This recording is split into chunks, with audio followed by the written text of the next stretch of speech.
Kita sampai kepada ini.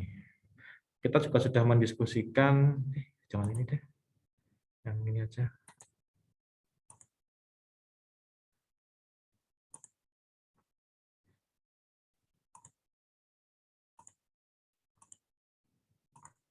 Yap, nah ini aja deh. Minggu lalu kita sampai ini ya, sampai kita mendiskusikan ini kan ya. Jadi kita melihat perbedaan antara cap rate sama discount rate. Kita hapus saja nih. Nah, minggu lalu kita sudah melihat bahwa untuk melihat cap rate, capitalization rate, itu kita sekedar membandingkan antara kalau ada properti, dia dikontrakkan laku berapa. Dan kemudian dia dijual harganya laku berapa. Nah, perbandingan antara dia laku berapa kalau disewakan dengan laku berapa kalau dijual, nah itu yang disebut dengan capitalization rate. Ini ini bahasanya orang Amerika nih. Bahasanya orang Amerika. Kalau orang Inggris capitalization rate nih ya. Capitalization rate. Ini bahasanya orang Amerika. Kalau orang Inggris menyebutnya dengan yield. Yield. Nah, ini yield. Initial yield. Initial yield atau all risk yield. Itu sama dengan capitalization rate ini. Mungkin Anda ketika penilaian mata kuliah manajemen keuangan 2, ada penilaian saham di situ, kan ada di situ nyebut-nyebut yield ya. Ada juga nyebut-nyebut kupon kan. Ada kupon, ada yield. Bentuknya sama, penampakannya sama, persentase gitu. Tapi ini dua makhluk yang berbeda sebetulnya. Sama-sama persentasenya, tapi dua hal yang completely different. Ya, kalau kupon itu dipakai sekedar untuk ngitung ya, kuponnya berapa, hitung bulanannya dapat berapa, atau tahunannya dapat berapa, gitu. Atau quarterly-nya dapat berapa duit dari saya beli bond itu, obligasi itu kupon. Tapi kalau yield dia dipakai untuk ngitung return. Jadi kalau kita mau lakukan valuasi obligasi, kita kan misalnya mau jual itu ya, kita lakukan valuasi itu nanti valuasi obligasi saya berapa? Jadi kalau saya jual 100.000 gitu, saya untung apa enggak sih itu? Nah, itu namanya yield. Itu berbeda dengan kupon. Kupon itu ya sekedar untuk ngitung bulanan dapat berapa itu aja sebetulnya, tidak lebih dari itu. Kalau yield ya untuk penilaian itu selalu pakai yield. Nah, ini sebetulnya konsep yang sama dengan yang kita pakai di dalam penilaian properti. Konsepnya loh ya, konsepnya sama, tapi sebetulnya makhluk yang berbeda juga gitu. Cuman konsepnya sama. Jadi kita membandingkan antara income yang saya dapat dari beli ruko, beli kantor atau beli rumah dan segala macam itu dengan itu kalau saya jual laku berapa. Itu capitalization rate atau yield. Sama aja itu dua. Nah, ini membicarakan hal yang sama, hanya beda terminologi saja. Itu. Terus kemudian asumsi kita kalau kita menggunakan yield ini, kalau kita penilaian dengan menggunakan yield ya, asumsi kita adalah rumah itu, taruhlah saya punya rumah atau punya ruko gitu, terus ruko itu saya sewakan, dia itu disewa lakunya 101 juta per tahun. Per tahun. Terus ruko itu dulu saya beli adalah sebesar 1 miliar. Sehingga yield saya atau cap rate saya adalah sebesar 9,8%. Nah, itu hasilnya. 9,8%. Ini asumsinya begini. Jadi kalkulasinya seperti itu, sederhana kalkulasinya. Tapi di balik kalkulasi ini ada asumsi yang harus kita pahami sama-sama. Bahwa asumsinya adalah bahwa uang 101 juta ini per tahun, uang 101 juta per tahun ini, saya peroleh setiap tahun sama terus. Tahun ini 101 juta. Tahun 2022 tahun depan 101 juta lagi. Terus 2 tahun lagi 101 juta lagi. Tahun depan lagi 101 juta lagi. Seterusnya begitu. Terus begitu. Di 101 juta ini saya terima terus selama-lamanya. Selama-lamanya. Padahal kan tidak bisa seperti itu ya. Padahal properti itu kan tidak mungkin umurnya selama-lamanya gitu ya. Ya belum ada sih sampai sekarang properti yang lihat umur selama-lamanya itu belum ada gitu. Jadi kalau misalkan rumah saya ada ya, rumah saya itu saya beli tahun 2003. Sekarang 2021, sudah berapa tahun? 17, 18 tahun ya? 18 tahun. Udah 18 tahun. Itu kemarin sekitar 2 tahun yang lalu, 2018, sekarang 2020, 3 tahun yang lalu ya. Ya 3 tahun yang lalu itu rumah saya tuh rusak parah, Pak. Rusak parah itu atapnya itu keropos. Jadi kasau terus itunya rangka-rangka atap itu dimakan rayap. Karena emang daerah saya itu, daerah saya tempati itu adalah daerah yang rayapnya tuh ganas itu. Kan dulu bekas kebun karet, sehingga rayapnya tuh rayapnya banyak sekali itu. Ganas, rayapnya itu ganas. Jadi banyak dimakan rayap. Keropos semuanya tuh. Jadi rangka atap itu akhirnya diganti semuanya pakai pakai baja ringan itu. Ganti semuanya. Itu umurnya 2018 kurangi 3, 15 tahun umurnya. Ya kalau selama-lamanya kan nanti rumah saya paling tinggal tinggal apa nih? Tinggal pondasinya doang palingan. Nah, ketika rumah saya tinggal pondasinya aja, itu saya tetap menerima 101 juta loh. Padahal rumah tinggal pondasinya doang nih. Sampai yang nyewa itu meninggal dunia. Itu hantunya itu datang ke tempat saya ngasih uang 101 juta. Wah, itu. Karena selama-lamanya kan dia bilang, selama-lamanya. Tidak masuk akal kan Pak, tidak masuk akal. Nah ini, tapi asumsinya seperti itu. Jadi kalau Anda nanti melakukan penilaian dengan menggunakan pendekatan direct capitalization method, ya, kapitalisasi langsung, dikapitalisasi langsung itu pakai cap rate, ya itu asumsinya, Mas. Asumsinya adalah bahwa penghasilan itu akan saya terima selamanya. Sampai rumah saya hancur, tinggal pondasinya aja nggak kelihatan barangnya itu. Tetap aja orangnya itu datang ke tempat saya bayar 101 juta. Sampai orang yang nyewa itu meninggal, hantunya itu masih datang ke tempat saya bayar 101 juta. Itu asumsinya, Pak. Tentu saja asumsi ini tidak masuk akal. Masuk iyo, rumah yang sudah hancur orang mau nyewa kan nggak ada. Asumsi ini tidak masuk akal. Maka nanti pendekatan yang nanti akan kita sebut sebagai direct capitalization method itu sebetulnya pendekatan yang theoretically masuk akal, tapi practically dia itu logically dia nggak masuk akal. Ya karena kan seperti itu. Padahal kita tahu bahwa pada mata kuliah pengantar penilaian properti, kita tahu bahwa ada siklus pasar properti ya. Naik turun gitu kan. Ada kalau orang saya bilang cokro manggilingan, kadang-kadang naik, kadang-kadang turun. Ya sama seperti itu kan. Ada kalanya kita itu di Liga Champion menang gitu ya. Tapi ada kalanya kemarin lawan Leicester City 4-2 itu kan cokro manggilingan itu kan ya. Naik turun itu. Ya masa sudah ada Ronaldo, Cristiano Ronaldo, sudah ada Jadon Sancho, sudah ada Paul Pogba, belakangnya ada Rafael Varane, terus ada bek termahal di Premier League, Harry Maguire yang ternyata agen ganda dari Leicester City. Masih saja kalah. Itu kan gimana Pak itu Pak? Gimana tuh? Makanya minggu ini bagi saya itu adalah mixed feeling, Pak.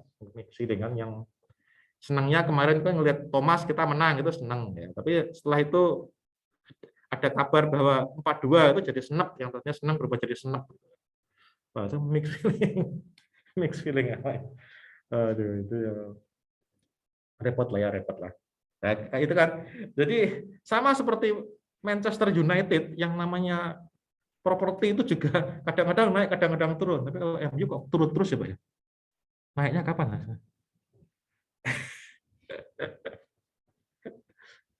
Penggemar MU angkat tangan. Enggak ada yang mau ngaku penggemar MU sekarang. Yang ada adalah kalau penggemar You Will Never Walk Alone angkat tangan, pada teriak-teriak semua. Oh, enggak ada yang teriak juga. Wah, ini enggak ada penggemar YNBA. Wah, senang saya. Enggak ada penggemar YNBA. Ya itu kira-kira Mas. Apa namanya? Namanya MU aja ada naik turunnya itu ya. Walaupun dia banyak turunnya dibanding dengan naiknya kan. Properti itu juga sama kan, ada naik turunnya juga. Makanya tidak masuk akal. Yang cap rate itu, yang pendekatan yang direct capitalization itu tidak masuk akal. Karena kan sama terus itu. Tapi ya itu tidak masuk akal. Makanya ada yang namanya growth. Ya, kemarin kita perkenalkan growth kan. Berarti ada naiknya, ada turunnya. Di sini kok dilalah tak kasih angka 10%. Supaya untuk anu aja, supaya gampangnya aja. Dilalah kok tak kasih angka 10%. Karena kan ada naik turun gitu kan. Ya, naik turun gitu. Makanya begitu ada perkenalan angka 10% ini, yang tadinya cap rate, yang tadinya kita lihat tidak masuk akal, masuk kok sama, itu hidup kok sama semuanya terus, ini juga kayaknya kurang oke lah gitu kan. Ya kadang-kadang kalau kita nembak perempuan, kadang-kadang diterima, kadang-kadang ditolak, itu yang anu kan ya, lebih berwarna lah hidup kita ya. Tapi nggak tahu kalau Fakir ini kayak ditolak terus dia, mukanya belum pernah muka nembak diterima ya.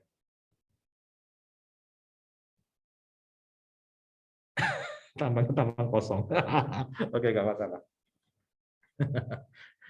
Jadi, jadi seperti itu. Makanya ada naik turunnya. Jadi kita perkenalkan konsep pertumbuhan, konsep G. Jadi kita tidak hanya tergantung kepada cap rate sebesar 9,79 saja, tapi ini yang asli ada initial yield, karena kita ngitungnya adalah pada tahun ini, saat sekarang ini, berarti kan ya kita berangkatnya dari pondasinya itu, titik awalnya itu, kilometer nolnya itu adalah initial yield-nya. Ini begitu kita melangkah ada growth, ada naik atau turun. Itu yang kita jalanin tuh itu. Makanya kita pakai konsep 10%. Jadi income itu naik gitu ya, naik. Kok dilihat ini naik ya nggak harus naik sih, bisa juga turun gitu. Kayak MU kan turun gitu. Awalnya naik terus turun gitu. Seperti itu. Nah, dengan memperkenalkan konsep ini, maka kita juga sampai kepada IRR. IRR itu adalah discount rate yang membuat cash flow menjadi nol, membuat net cash flow menjadi nol. Itu namanya discount rate, IRR itu. Ini sudah Anda pelajari di mata kuliah yang lain. Nah, cap rate itu asumsinya seperti itu. Nah, kalau kita menerima kenyataan bahwa hidup itu tidak bisa, bahwa the only constant is change, kata Heraklitus, bahasa Greeknya begitu, kata Heraklitus, the only constant is change, satu-satunya yang tetap itu adalah perubahan. Maka kita mengenal konsep G. Tiba-tiba initial yield tadi berubah menjadi discount rate gitu, karena ada di situ diperkenalkan G. Gitu. Jadi ketika Anda punya initial yield ditambahkan dengan G, ketemulah discount rate. G ini tidak selalu plus ya, bisa juga G ini adalah minus ya. Growth-nya negatif itu bisa aja. Jadi kalau kita ada discount rate, maka ketika kita tahu ketika kita tahu G, kita tahu cap rate, lah kita punya discount rate. Nah ini kan, kita tahu initial yield, cap rate, kita tahu G, maka kita dapatnya adalah discount rate. Discount rate yang membuat cash flow menjadi nol, itu namanya adalah IRR, internal rate of return. Nah ini kan Anda sudah lihat di mata kuliah HBU misalkan, di pelajaran HBU, IR-nya berapa? 5%. Kalau dibikin rumah sakit IR-nya 5%. Kalau dibikin sekolahan berapa? 8%. Udah kita bikin sekolahan aja, jangan bikin rumah sakit. Nah, kayak gitu. Itu berarti apa namanya? Kita akan bilang bahwa discount rate-nya lebih tinggi gitu. Lebih senang karena duitnya lebih banyak. Nah, itu yang kemarin kita lihat ya. Sekarang bagaimana kita kalau kita sudah punya ini ya, sudah punya kayak gini, maka kita jadi tahu bahwa sebetulnya yang paling oke ini dicari dari rumus seperti ini. Dicari dari data pembanding. Sudah saya share di Excel di chatnya Zoom, penghitungannya seperti ini. Ada beberapa cara untuk menghitung capitalization rate. Yang paling oke adalah dengan menggunakan data pembanding, kalau menurut saya. Paling oke kita menghitung cap rate dengan menggunakan data pembanding yang seperti ini. Nah, seperti ini. Ini paling oke cara kita menghitung. Ada beberapa teori untuk menghitung cap rate ya, seperti Elwood, terus kemudian ada punyanya Gordon dan segala macam itu theoretically sound. Secara teori itu sound, tapi prakteknya agak susah dilakukan. Tapi teorinya oke, tapi ketika kita mau jalankan itu di praktek jadi agak ribet. Yang paling enak adalah pakai data pembanding. Makanya nanti di tugas kedua mata kuliah kita adalah Anda mengumpulkan data pembanding. Nah, data pembanding. Satu orang 5 kalau nggak salah ya. Kalau lihat di RPS ya, satu orang kalau nggak salah 5. Lalu template-nya belum tak kasih ya, nanti template tak kasih deh. Nanti ada tinggal ngisi template-nya itu. Gitu. Nah, ini apa namanya? Itu yang lebih oke gitu. Itu yang lebih oke karena gini, kita itu kan mencoba menghitung cap rate itu basisnya adalah pakai pasar, bukan basisnya teori. Nanti akan beberapa teman penilai itu dia menggunakan cara yang menurut saya kurang pas untuk menghitung cap rate karena dia menggunakan dasar cap rate yang dipakai untuk penilaian bisnis. Nah, itu yang pas kita ini bukan nilai properti, bukan nilai bisnis. Jadi nggak cocok. Ya, yang paling pas adalah pertama adalah kita cari cap rate pakai data pembanding. Gampang saja kan, kita tinggal bagi sewa bersih ini ya dengan ini. Tapi kalau misalkan ini nanti di buku itu ada yang disebut dengan GIM. GIM itu adalah gross income multiplier itu ya. Jadi misalkan kayak gini, ini kan sewa bersih nih. Kita cari sewa kotor. Taruhlah sewa kotornya misalnya biaya-biayanya itu misalkan adalah 2% dari ongkos itu ya. Berarti ini kita gross up 2%. Berarti dibagi satu berapa? 9% ya, 9%. Nah, kotornya dapatnya sekian. Kok persentase sih? Nah, ini sewa kotornya begitu. Terus kemudian kalau sewa kotor ini saya bagi dengan ini saya bagi, ini saya bagi dengan sewa kotor, ketemulah ini. Nah, ini kok persentase lagi sih? Penilaian persentasenya gimana sih? Persentasenya sudah nggak ada. Nah, berarti kan ketemu 10% lah ya, 10%. Berarti ini yang disebut dengan gross income multiplier. Artinya apa? Kalau Anda ketemu gross income, tak kalikan 10%, ya dapatnya adalah nilai properti. Nah, yang lain ini juga sama nih, yang lain sama.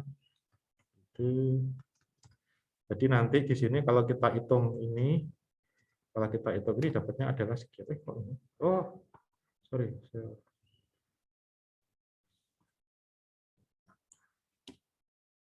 Tuh, kok kayak gini? Nggak mau persentase saya. General aja. Nah, jadi begini dia. Ketemulah kita di tempat di daerah itu gross income multiplier-nya adalah 9,84%. Nah, kira-kira seperti itu. Ini sebetulnya kan dibolak-balik aja. Jadi kalau net income kita mainnya adalah cap rate atau nanti diskon. Tapi kalau sewanya adalah sewa kotor, kita mainnya dengan pakai GIM. Jadi bedanya itu aja, gross income sama net income. Nah, kira-kira seperti itu. Ini dengan begini, dengan cara ini, mungkin ini kita jangan dilihat dulu ya ini ya. Dengan cara ini, kita akan mendapatkan cap rate yang basisnya adalah dari pasar, Pak.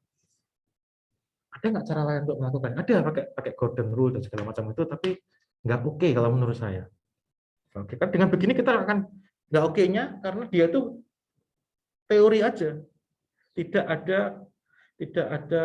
grounded di dalam market gitu ya, bahasa kerennya grounded. Saya dulu belajar grounded teori. Grounded teori itu adalah kita membangun teori yang berdasarkan kepada data. The theory is grounded to the data. Jadi teori itu menjelaskan data. Data itu dibangun dari teori. Data ketemu teori. Ini juga begitu. Kita ketemu data dari observasi, dari jual beli tanah itu, jual beli tanah bangunan. Terus kita coba dari observasi itu kita tarik, kita hitung ininya. Nah, kita hitung ininya. Ketemulah kita cap rate. Ini dari pasar. Ini yang menurut saya paling oke, karena dengan di sini kita dapat sebetulnya cap rate pasar itu berapa sih itu. Emang real kita dapat dari pasar. Ya 9,96% ini. Tapi ingat ini adalah capitalization rate. Yang sekarang ya, kondisi sekarang. Nah, kondisi seperti ini. Makanya bahasanya itu adalah initial yield kalau orang UK menyebutnya. Initial yield. Jadi awalnya itu berapa? Initialnya itu berapa? Mengapa kok disebut awal? Karena nanti kita akan menambahkan growth G gitu. Nah, tadi kan kita untuk dapat discount rate, kita kan ada cap rate ditambahi dengan G. Ya, gitu kan. Makanya cap rate itu disebut dengan initial yield awalnya. Supaya kita bisa dapat diskon, kita tambah dengan G. Nah, G ini apa? G ini sebenarnya macam-macam. Seperti ketika Anda belajar di manajemen keuangan, ketika penilaian saham, di situ kan ada beberapa komponen ya, ada komponen. Jadi kalau itu, kalau apa, ngitung G yang benar, nah ngitung G yang benar, itu kita ada beberapa hal yang mesti kita perhatikan. Yang pertama adalah kan kalau kita nyewain kontrakin properti itu kan selalu kita basisnya adalah itu ya, basisnya adalah sewa ya. Jadi kita perlu perhatiin tuh, sewa di daerah A, sewa di Serpong itu setahunnya dia numbuh berapa sih sewa properti, sewa ruko, sewa rumah, kontrakan pintu satu pintu setahunnya di Serpong tuh numbuhnya berapa? Caranya gimana ya? Caranya kita lihat di database, Pak. Ya di database itu terus kita lihat. Kita ngumpulin database, kita perhatikan time series-nya tuh. Satu pintu itu dulu 500.000, sekarang 550.000 per bulan. Berarti ada penambahan 50.000. Yang itu berarti 10% ya. Ada penambahan 10% per bulan. Naik lagi tahun depan jadi berapa? Jadi berapa? Jadi berapa? Kalau 10 tahun kita punya data kayak gitu, kita akan punya time series ya. Tinggal kita cari min-nya atau medianya seperti apa. Min kayaknya bisa saya karena 10 tahun ada 10 tahun, setahunnya ada 12, berarti 10 kali itu 120 observasi. Oh, pakai min udah cocok. Nah, kan seperti itu. Seperti itu. Jadi oke. Jadi pakai min jadi oke. Jadi kita sudah punya min yang menunjukkan bahwa berapa cap rate kita selama dari tahun ke tahun 1, 2, 3, 4, 5 itu terus dicari rata-ratanya. Nah, itu pertumbuhan sewa. Dan ini tidak apa ya, tidak biasanya sih ini kalau Anda sudah misalkan kerja di suatu daerah itu ya, kerja di daerah itu terus ngelihat biasanya Anda akan tahu, oh dulu ini berapa sih, sekarang jadi berapa. Akan tahu itu, akan tahu dengan sendirinya itu. Akan tahu dengan sendirinya. Ini makanya kalau ya Anda mungkin bisa wawancara sebetulnya kalau ingin tahu lebih enak. Komponen pertama itu tuh rental growth. Komponen kedua adalah inflasi. Ya, Anda sudah tahu inflasi. Anda sudah belajar dari mata kuliah ekonomi, inflasi itu adalah maling yang paling licik. Secara diam-diam mencuri uang yang ada di dompet, mencuri uang yang ada di rekening tanpa kita ketahui. tanpa ketangkap kamera CCTV, dia pelan-pelan mencuri inflasi. Tapi tanpa inflasi juga berarti tidak ada pembangunan. Inflasi ini kan penambahan tingkat harga yang dengan kata lain uang kita semakin berkurang nilainya. Nah, inflasi ini menambah. Secara nominal ya, secara nominal dia nambah terus. Berarti rental growth terus inflasi itu dia memberikan growth, tapi kita juga harus mengingat penyusutan. Nah, penyusutan depresiasi. Yang sialnya kok susah sekali kita melakukan estimasi. Susah kita melakukan depresiasi. Loh, kan ada tabelnya, Pak. Ya, iya, tabelnya DJKN, tabelnya DJP, itu memang, tapi itu adalah penyesuaian dalam konteks fisik. Dan itu pun nggak akurat, karena ya Anda lihat sendiri, masa iya sih satu bangunan disamakan umurnya 5 tahun, kondisinya sangat baik, terus kemudian dia pembangunan barunya taruhlah berapa ratus ribu per meter, penyesuaiannya 15%. Apa iya? Gitu. Terus ekonomi bagaimana? Yang fisik, yang fungsi bagaimana? Nggak tahu. Ya simply diabaikan saja gitu ya, karena nggak tahu cara ngitungnya, ya diabaikan saja gitu. Nah, diabaikan kan bukan berarti tidak ada kan, ada cuman kita nggak menganggap ada itu. Sebenarnya ada tapi kita anggap nggak ada. Itu kan ya sekedar ya kayak punya anak 3, tapi yang setiap hari kita ajak interaksi cuman anak yang tengah-tengah aja, yang anak barep sama anak ragil ya kita anggap seolah nggak ada gitu aja. Apa ya seperti itu kan ya nggak boleh juga kan kayak gitu kan. Nah, ini asumsinya seperti itu. Makanya saya bilang ini susah terutama yang terakhir ini ya, ini susah sekali diestimasi. Susah. Nanti bisa juga caranya dengan melihat dari pasar sih. Tapi itu tidak sederhana. Itu bisa, tapi tidak sederhana. Sehingga cara ini itu Ya akurat sih, tapi kayaknya kok agak susah ya. Makanya orang lebih mudah pakai ini, yang cara sederhana, inflasi doang ya. Karena kan sebetulnya kita nilai properti itu kan juga pakai nilai nominal ya, bukan nilai real kan. Misalnya kita ngelihat itu kan, ngelihat membaca laporan keuangan. Itu kan yang kita lihat juga anunya kan, yang ditampilkan di itu kan, yang ditampilkan di dalam laporan keuangan kan. Oh, dia tuh sewa lakunya berapa, tulis kan di situ. Oh, dia bayar gaji pegawai berapa, tulis gitu. Itu yang kita pakai kan. Dan itu semua kan nominal kan, bukan real gitu, bukan real. Kalau nominal kan berarti ya itu. Makanya kita pakai inflasi aja deh. Supaya kan inflasi kan nominal juga kan. Jadi tidak memikirkan yang aneh-aneh. Nah, itu ini yang lebih sering dipakai oleh orang. Udah pakai inflasi aja lah, karena kita juga nggak ngerti penyusutannya yang real itu berapa. Jadi kita ada cap rate 9%, terus inflasi 1,68, ketemulah kita discount rate. Nah, ini kita anggap sebagai growth-nya. Kalau ini kan kita ada di BPS ada di BI juga ada, ya, banyak yang nerbitin lain. Jadi contohnya di sini, ya ini adalah datanya saya ambil dari situsnya BPS. 1,08-nya ada di sini. 2021 tentu saja belum ada, ini adalah 2020. 21 kemungkinan lebih rendah ya ini kemungkinan. Karena kan ada COVID ya, ada COVID itu aktivitas ekonomi kan praktis banyak yang stagnan itu ya. Berarti kan logikanya inflasi akan turun logikanya. Nah, ini di sini. Di sini nanti masuk ke dalam komponen ini.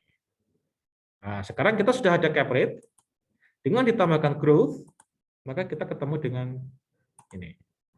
Dengan apa? Dengan kita ketemu discount rate. Nah, ketemu discount rate. Nanti ketika Anda melakukan direct capitalization yang Anda pakai ini. Nah, tapi ketika Anda mendiskonkan pakai cash flow DCF ya pakai yang discount rate. Namanya juga discounted cash flow ya. Kira-kira seperti itu. Jadi kalau di sini kan ya pakai initial yield ya, initial yield itu. Itu kita estimasi cap rate, terus kita mencoba estimasi apa namanya? Discount rate. Estimasi discount rate. Cara pertama. Cara kedua ada yang menggunakan ini, apa yang dia sebut dengan band of investment. Ini banyak dipakai di negara-negara di Amerika sebetulnya, band of investment. Agak kecil. Kalau Anda baca di slide di situ ditulis band of investment itu ada dua macam.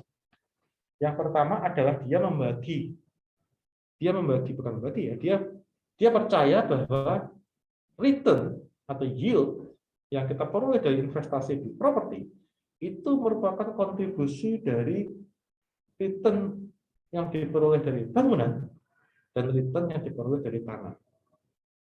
Sama seperti pendekatan biaya kan begitu ya. Nilai properti itu merupakan gabungan dari nilai tanah dengan nilai bangunan. Nilai tanahnya berapa, nilai bangunannya berapa, jumlahkan katakanlah nilai properti. Nah, ini band of investment cara yang pertama itu juga sama. Ngelihat return properti berapa, terus ngelihat return bangunan berapa, terus dijumlahkan. Nah, itu ketemulah apa? Ketemulah return properti. Cuman ini dari sisi theoretically ini masuk akal, bisa ya. Theoretically ini ya oke, mungkin dilakukan, tapi practically ini tidak masuk akal menurut saya. Tidak masuk akal.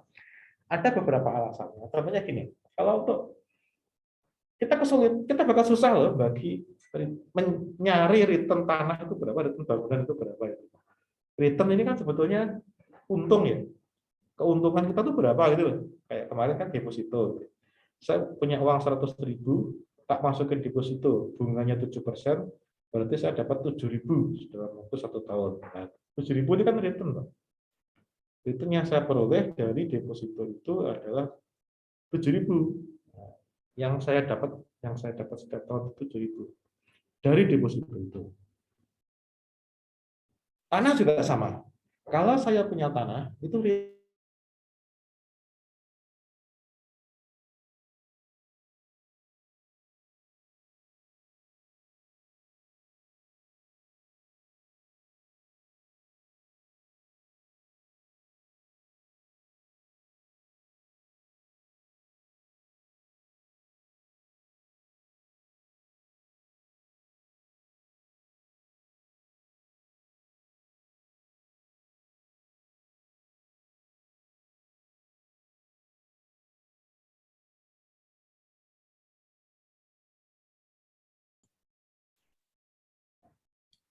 Cek, cek.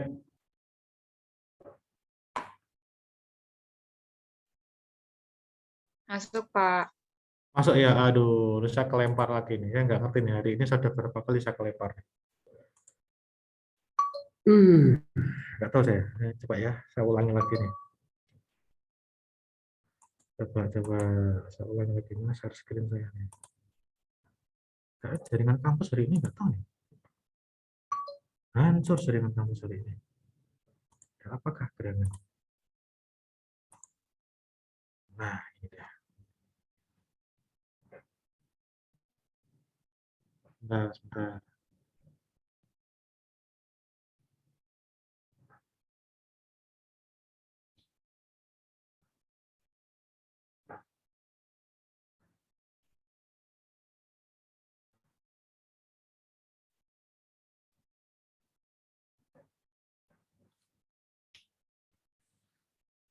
Oke, ya. Jadi kita itu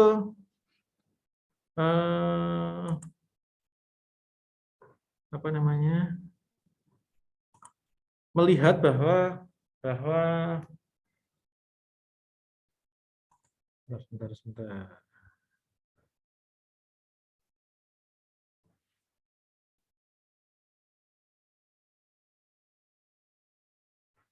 Kita itu melihat bahwa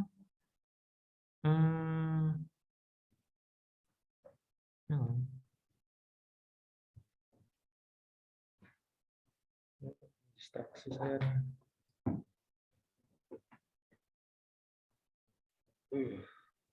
Tanggung. Oke. Yang kedua adalah, kalau yang membuat saya tidak masuk akal adalah bangunan. Bagaimana kita bisa mengetahui return dari bangunan? Jadi kalau saya punya tanah, terus di tanah itu saya bikin kontrakan 5 pintu. Satu pintu disewa harganya 500.000. Berarti kalau 5 pintu 500.000. Berapa 500.000 kali 500.000 kali 5 pintu berarti 2,5 juta. Berarti saya dapat 2,5 juta total itu.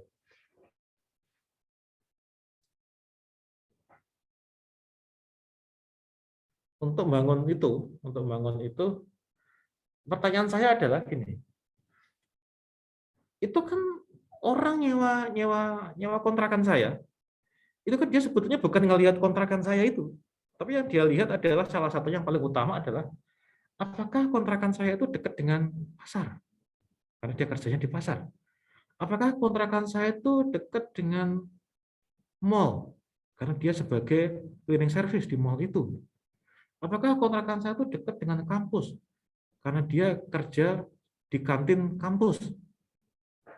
Ya, lokasi itu yang menjadi penting. Makanya di mana kuliah analisis pasar, lokasi itu adalah wadah bagi orang untuk melakukan aktivitas sebetulnya. Nah, ini yang orang sebenarnya nggak terlalu peduli. Kontrakan saya sebenarnya nggak terlalu peduli dia bentuknya kayak apa, karena yang penting adalah lokasinya. Jadi kalau seperti itu maka menjadi tidak masuk akal. Kalau saya mencoba untuk melepaskan bangunan dari tanah, apa iya nanti kontrakan saya melayang-layang di atas tanah? Dia terus di mana dia? Nah, ini yang susah, Pak. Susah karena orang melihat satu kesatuan terhadap bangunan itu. Tidak ada dia melihat tanahnya doang, bangunannya doang. Makanya ini yang menjadi susah sekali kalau kita harus menghitung return yang saya peroleh dari tanah. Jadi kalau saya bikin kontrakan, terus return yang saya peroleh dari kontrakannya saja, zonder tanah tanpa tanah itu berapa? Gimana saya ngitungnya? Kan orang nggak bakal mau tinggal di ya karena saya nggak mungkin bangun kontrakan tanpa ada tanahnya. Sehingga kalau di slide itu diberikan contoh return dari tanah sekian persen, dari bangunan sekian persen, saya jadi mikir-mikir, wah itu kayaknya teorinya tuh ya bisa, tapi prakteknya nggak mungkin dilakukan. Karena kita akan susah sekali ngitung return yang kita peroleh dari bangunan. Susah sekali. Ya, karena satu kesatuan ya. Nggak mungkin dilakukan. Nggak mungkin dilakukan.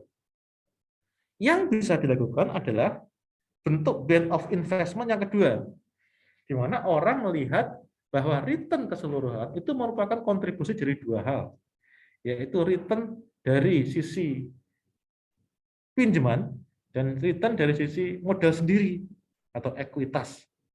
Ada pinjaman dan ada ekuitas. Pinjaman, ekuitas. Tinggal nanti kita pinjaman saya berapa persen, ekuitas berapa persen itu. Nah, itu yang bisa kita, kalau dari sisi itu mudah, bukan mudah ya, bisa dikerjakan. Basisnya adalah kita mencoba menghitung dari pasar, lagi-lagi dari pasar. Contoh nih, contoh. Saya akan kembali di sini. Nah, ini kan, ini adalah orang beli ruko seharga 1 miliar. Ya, sebenarnya 1 miliar kurang lebih lah ya. Orang beli properti itu sebagian besar ya, kemungkinan besar ya, dia itu pasti pakai utang.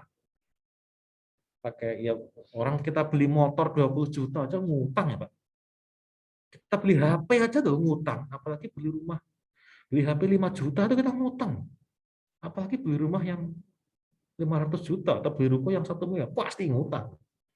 Kecuali kalau itu duitnya kita peroleh dari itu ya, dari korupsi atau dari mana, dari jualan narkoba itu, terus kita perlu money laundering itu, kita cuci duitnya ya kita beliin ruko aja gitu. Kita dapat dari jualan narkoba 2 miliar gitu, terus 1 miliar tak belikan ruko aja. Terus nanti kan dari ruko tak sewain, saya dapat duit dari sewa kan. Nanti saya jualan narkoba itu tak akui, ini saya kaya dari punya ruko loh. Terus saya dari situ tuh nyewainnya. Terus duitnya ngakunya di situ tak masukin bank, nanti ditanya lebih atau duitnya dari mana Pak asalnya Pak? Ruko, saya punya investasi ruko. Nah, berarti saya sudah melakukan money laundering. Kalau kena PPATK, wah itu sudah bahaya itu. Korupsi juga demikian ya. Saya tak belikan ruko, tak belikan nanti duitnya tak cuci di situ. Tak cuci. Dia dimasukkan mesin cuci. Namanya adalah money laundering gitu. Jadi disamarkan uangnya maksudnya. Yang dikerjakan orang-orang di Pandora Papers tuh ya kayak gitu. Dengar Pandora Papers ya? Pernah ya? Dengar Pandora Papers? Ada Panama Papers, ada terakhir yang keluar itu ada Pandora Papers. Kalau Panama Papers itu dari perusahaan law firm namanya adalah Mossack Fonseca itu di Panama sana, makanya disebut Panama Papers. Itu isinya adalah orang-orang yang mempunyai rekening di, bukan rekening yang pernah dibantu oleh Mossack Fonseca untuk menyembunyikan aset dia. Sekarang udah bangkrut itu sih, Mossack Fonseca udah tutup. Itu heboh tahun 2016-an, 16-17. Di pejabat kita juga banyak yang masuk di situ, masuk ke Panama Paper itu. Kepala BPK pernah situ. Terus Sandiaga Uno ada situ, Luhut itu ada di situ. Dan nggak masalah sebetulnya karena itu boleh-boleh aja, tidak ada yang dilanggar. Tapi itu isinya adalah apa? Skema-skema untuk menyembunyikan harta. Isinya kira-kira seperti itu. Tidak ada aturan yang dilanggar, tapi adalah itu isinya adalah karena skema menyembunyikan harta ya. Legally itu tidak ada yang dilanggar, tapi ethically itu kok nggak patut gitu. Nah ini juga yang belakangan ini keluar Pandora Paper itu, kalau kemarin itu hanya dari satu perusahaan satu negara, Pandora Paper ini banyak perusahaan banyak negara, magnitudenya lebih besar lagi. Terus tiba-tiba ada cepat-cepat disahkan undang-undang itu yang harga pokok penjualan itu, dana HPP. Yang salah satu isinya adalah tax amnesty jilid 2 tahun depan itu. Wah, saya jadi curiga nih, apa ada hubungannya ya kira-kira ya, ada orang-orang yang sudah itu, orang-orang yang sudah namanya itu tersangkut di dalam itu, terus tahu dia ngegulin, cepet-cepet digulin itu tax amnestinya. Saya nggak tahu ya, mungkin spekulasi itu namanya. Nah, tapi nggak apa-apa. Nah ini, jadi orang itu beli properti itu biasanya pakai utang. Biasanya pakai utang. Kamu beli HP aja utang ya, apalagi beli ruko 1 miliar ya, pasti utang lah ya. Jadi orang itu ngutang, pasti ada DP-nya kan? Pasti ada DP-nya. Nggak mungkin orang ngutang kalau nggak ada DP-nya, pasti ada DP. Komponen DP itu adalah komponen ekuitas. Komponen utang itu adalah komponen pinjaman.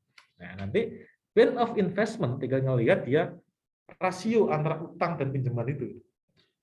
Nah, ini contohnya begini nih, seperti yang ini, nanti di file silakan dibuka ya. Itu nanti kita misalkan kita beli ruko seharga 1 miliar. Kita tanya ke bank, itu kemarin beli, bukan tanya ke bank ya, tanya ke si orang itu, ya, kemarin belinya itu pinjamnya DP-nya berapa persen? Oh, DP saya 20%. Oh, berarti kan dia pinjamnya 80% tuh. Berarti kalau harganya itu dia 1 miliar, pinjamnya 80%, berarti dia duitnya itu yang dia pinjam dari bank itu adalah 800-an juta. Begitu ya. Terus DP dia itu adalah sebesar ini. Sebesar apa dia? Ya 200-an juta lah ya berarti ya, kurang 200 juta. DP dia 200 juta. Nah, itu ada komponen DP, ada komponen pinjaman, ada komponen ekuitas, ada komponen pinjaman. DP seperti itu. Nah,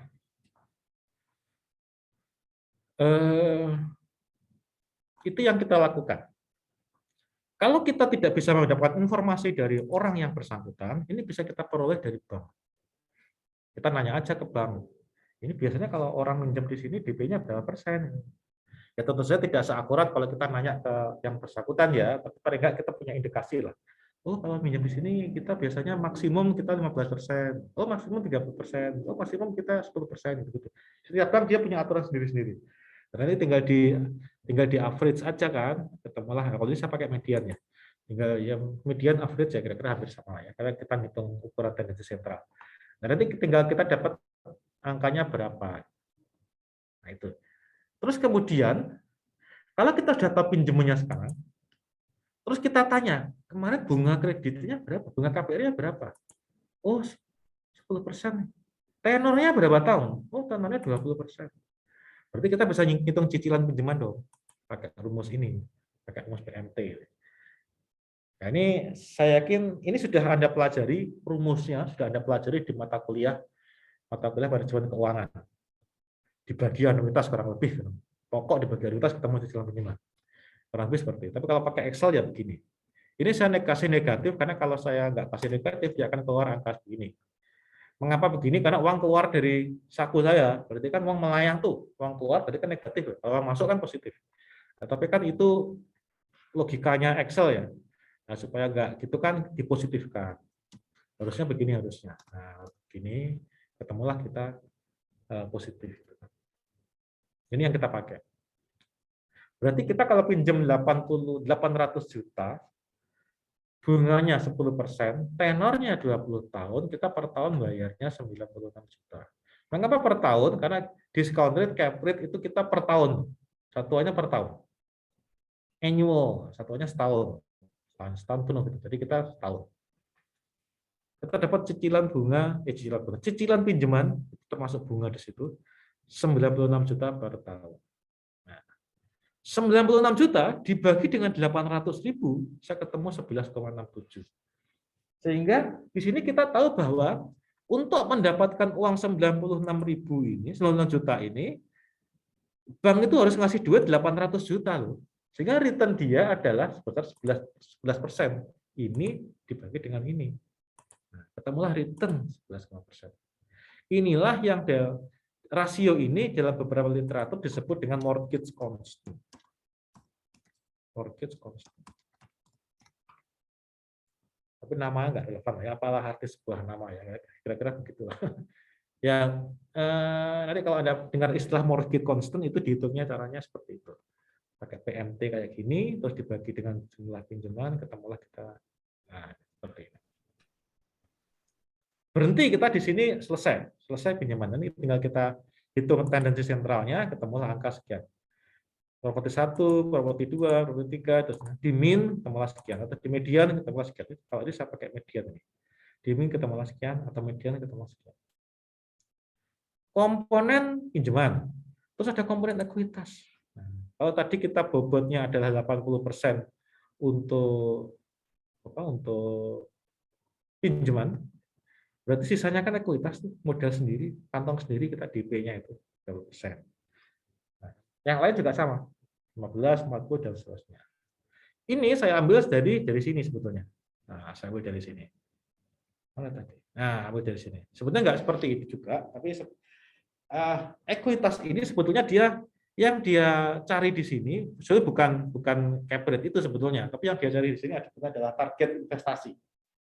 Jadi kalau saya mau naruh mau minjemin uang ke orang lain, misalkan saya kredivo, saya adalah kredivo mau minjemin uang ke Dewa Ardiansah. Dewa itu karena kesulitan uang karena dia pengen wisuda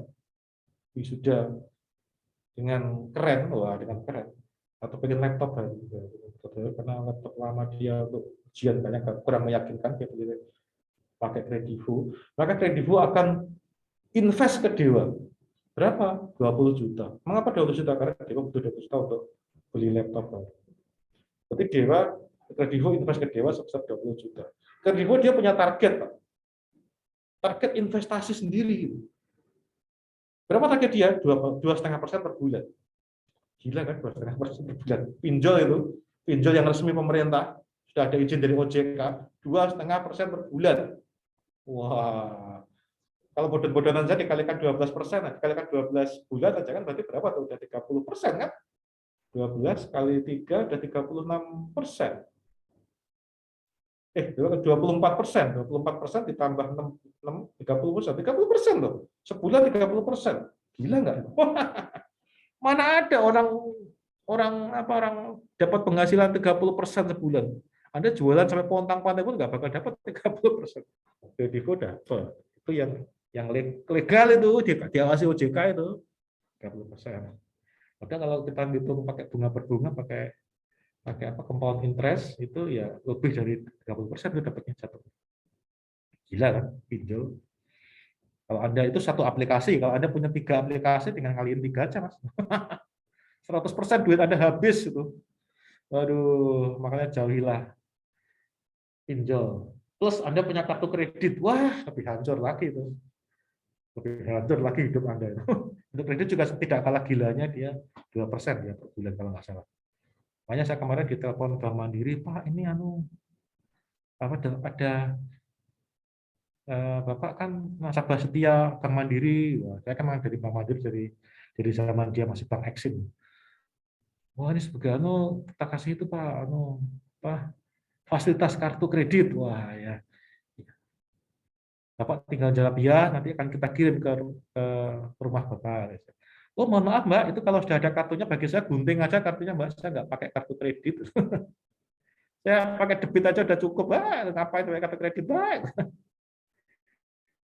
Oh gitu ya Pak ya, iya Pak udah gunting aja nggak usah telepon 2-3 kali ditelepon kayak gitu Bank Mandiri sama salesnya Bank Mandiri.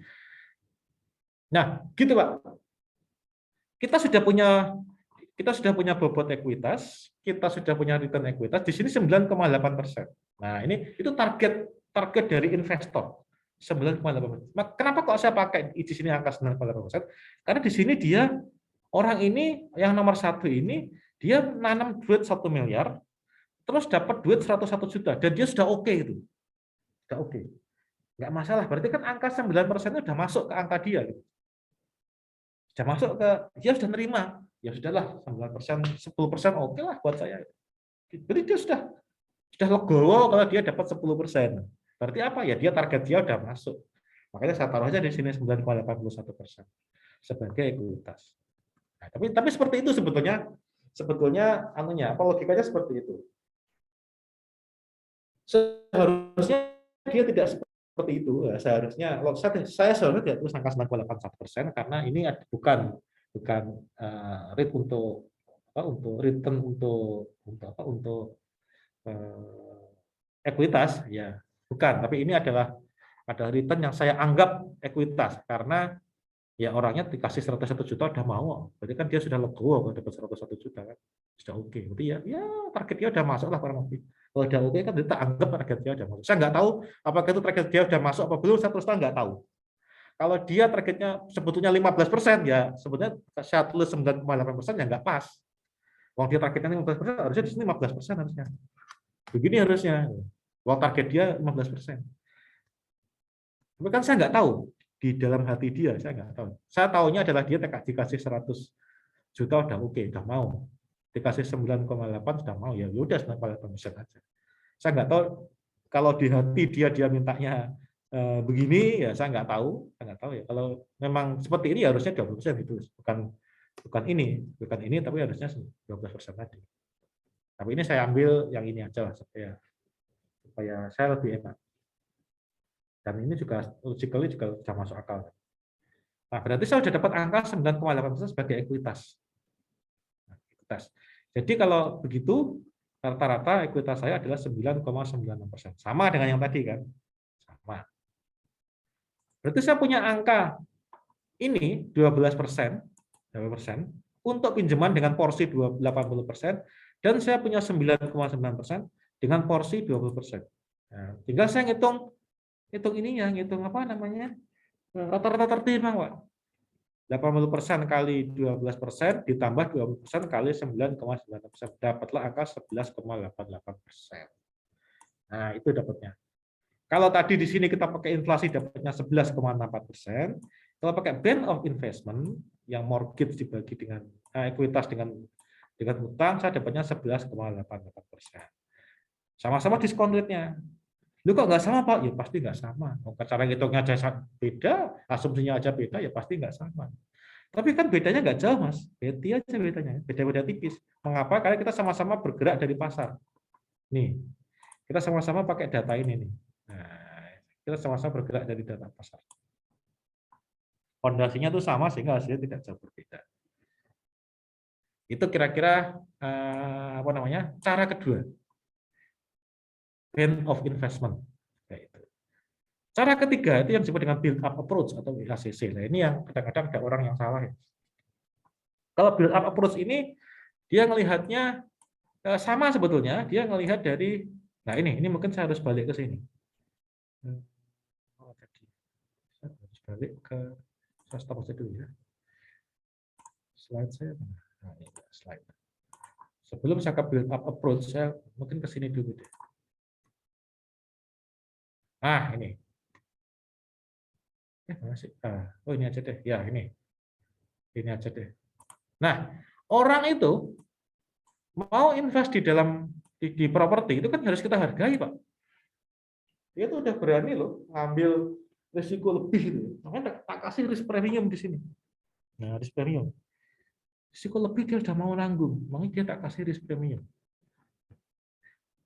Ada teman saya dulu yang mungkin saya sudah cerita ya, lalu saya cerita ya, yang jual beli properti, ya dia harus kasih risk premium, karena dia sudah berani nanggung jual beli properti loh. Dia sudah berani nanggung risiko kalau rumah jualan itu nggak laku. Sementara saya yang selaku pegawai negeri murni, saya nggak melakukan hal dia gitu. Jadi risiko ini nggak ada di saya, ini nggak ada. Ini nggak ada ya, saya ininya doang. Ya, saya tiap hari, tiap bulan juga dapatnya gaji sama ya gaji sama tunjangan aja dapatnya di sini kan. Ininya nggak dapat saya. Ininya doang yang dapat, ininya nggak dapat. Makanya saya juga tidak sekaya atas si kawan saya ini. Tidak sekaya dia. Dia duitnya lebih banyak karena dia berani mengambil risiko. Makanya kalau di dalam Islam kan 9 dari 10 pintu rezeki itu adanya dari berdagang. Kasih kawan saya itu kan berdagang. Dagang apa? Dia dagang rumah. Dagang rumah. Kalau saya dapatnya cuma 1% aja nih. Dapatnya 10% aja nih dia dari gaji aja. Yang 90% nggak dapat saya. Ini ya. Nah, tapi kan ini juga ada kemungkinan zong, Pak.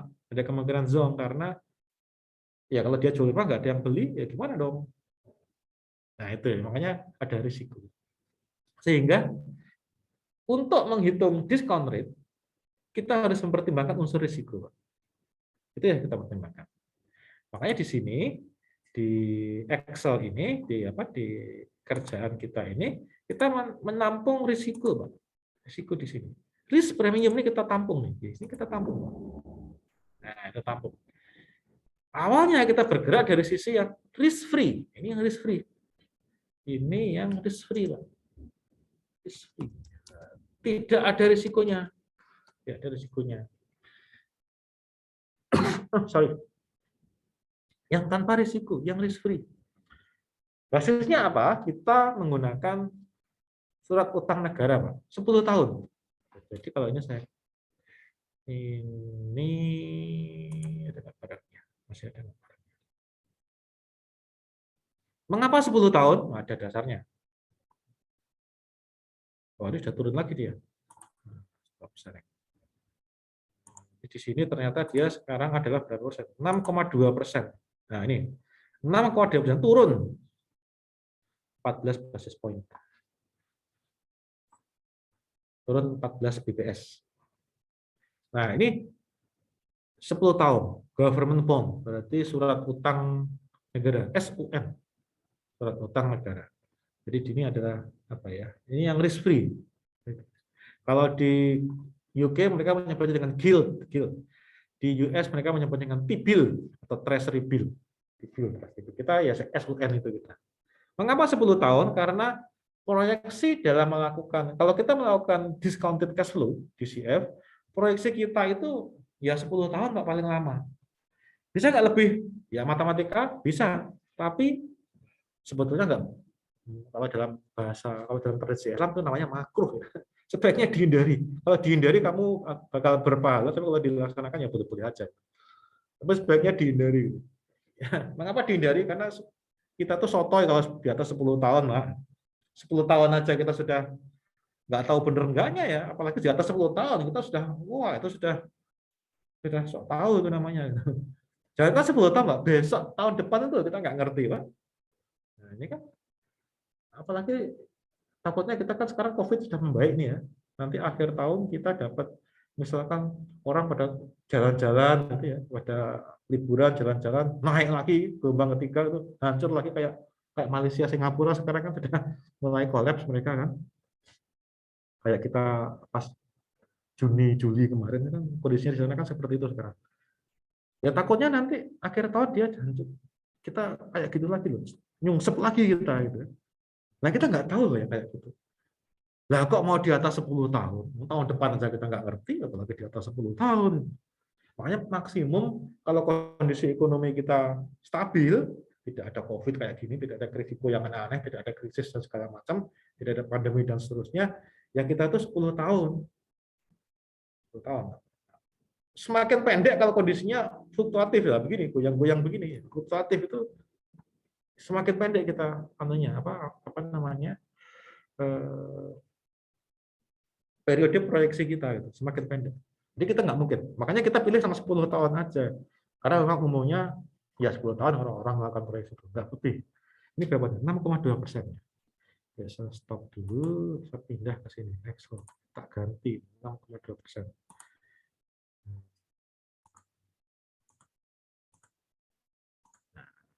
6,2%. 6,2%.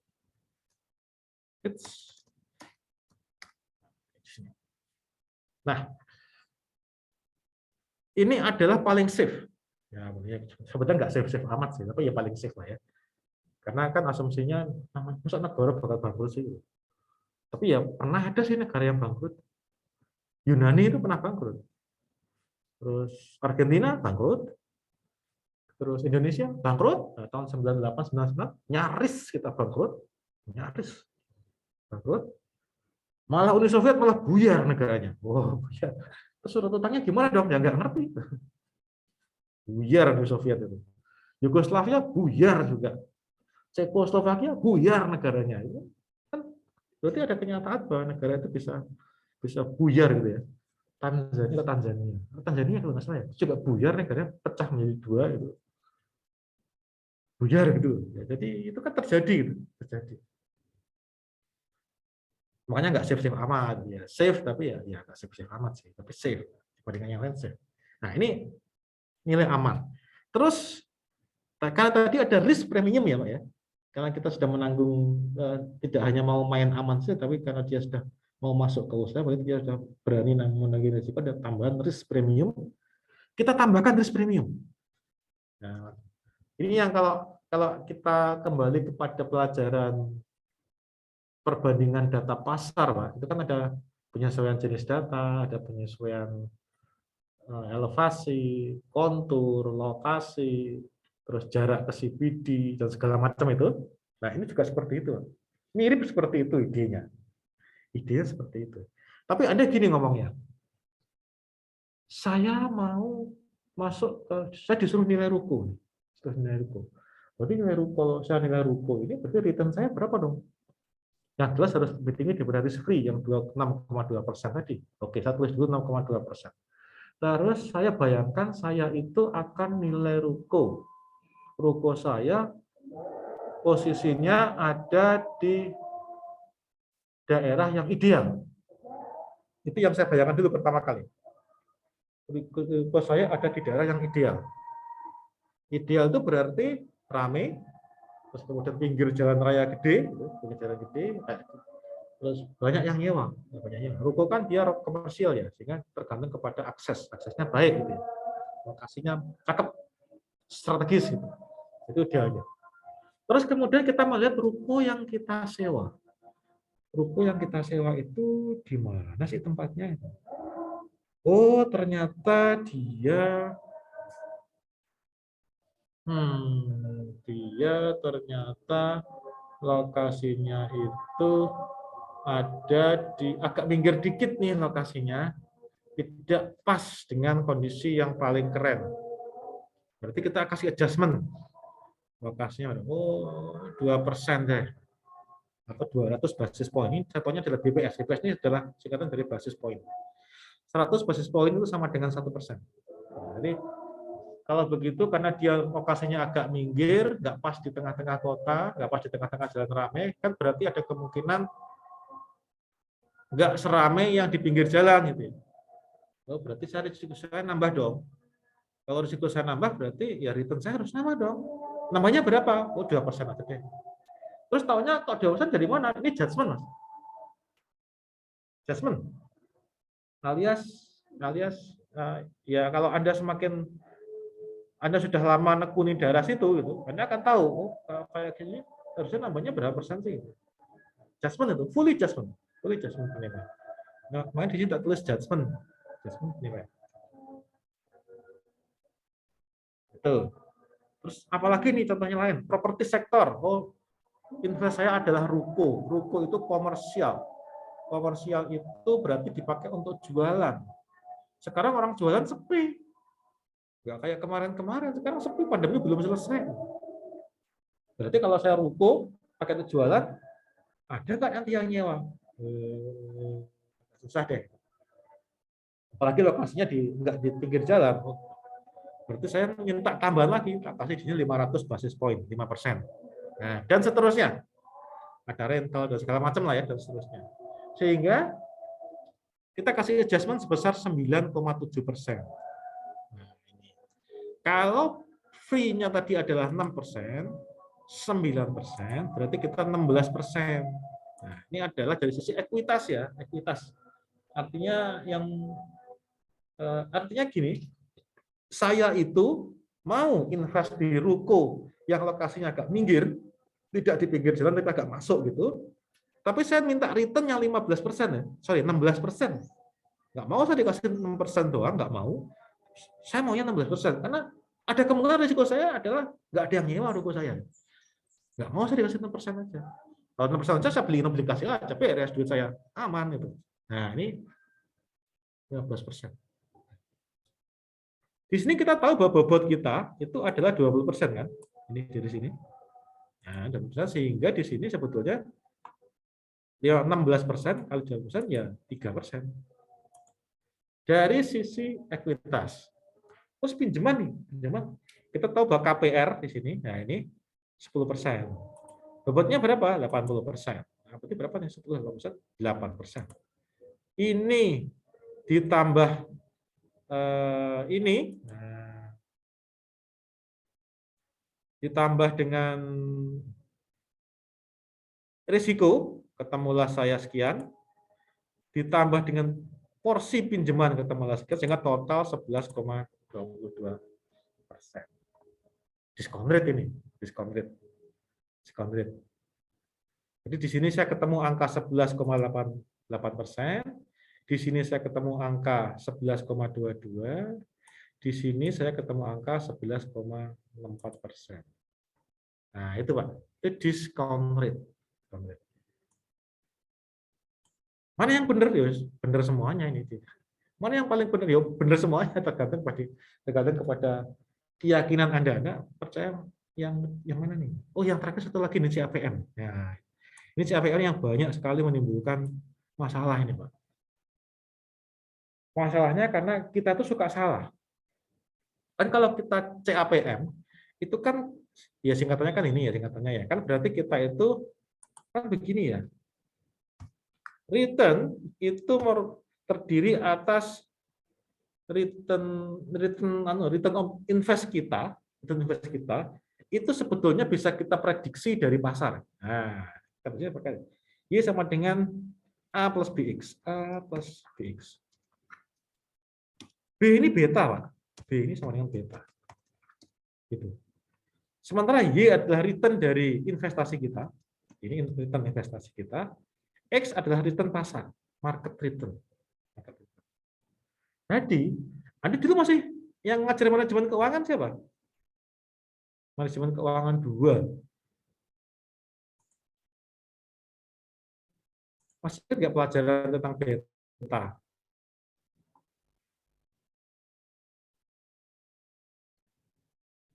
Masih ingat nggak? Pelajaran tentang beta. Beta.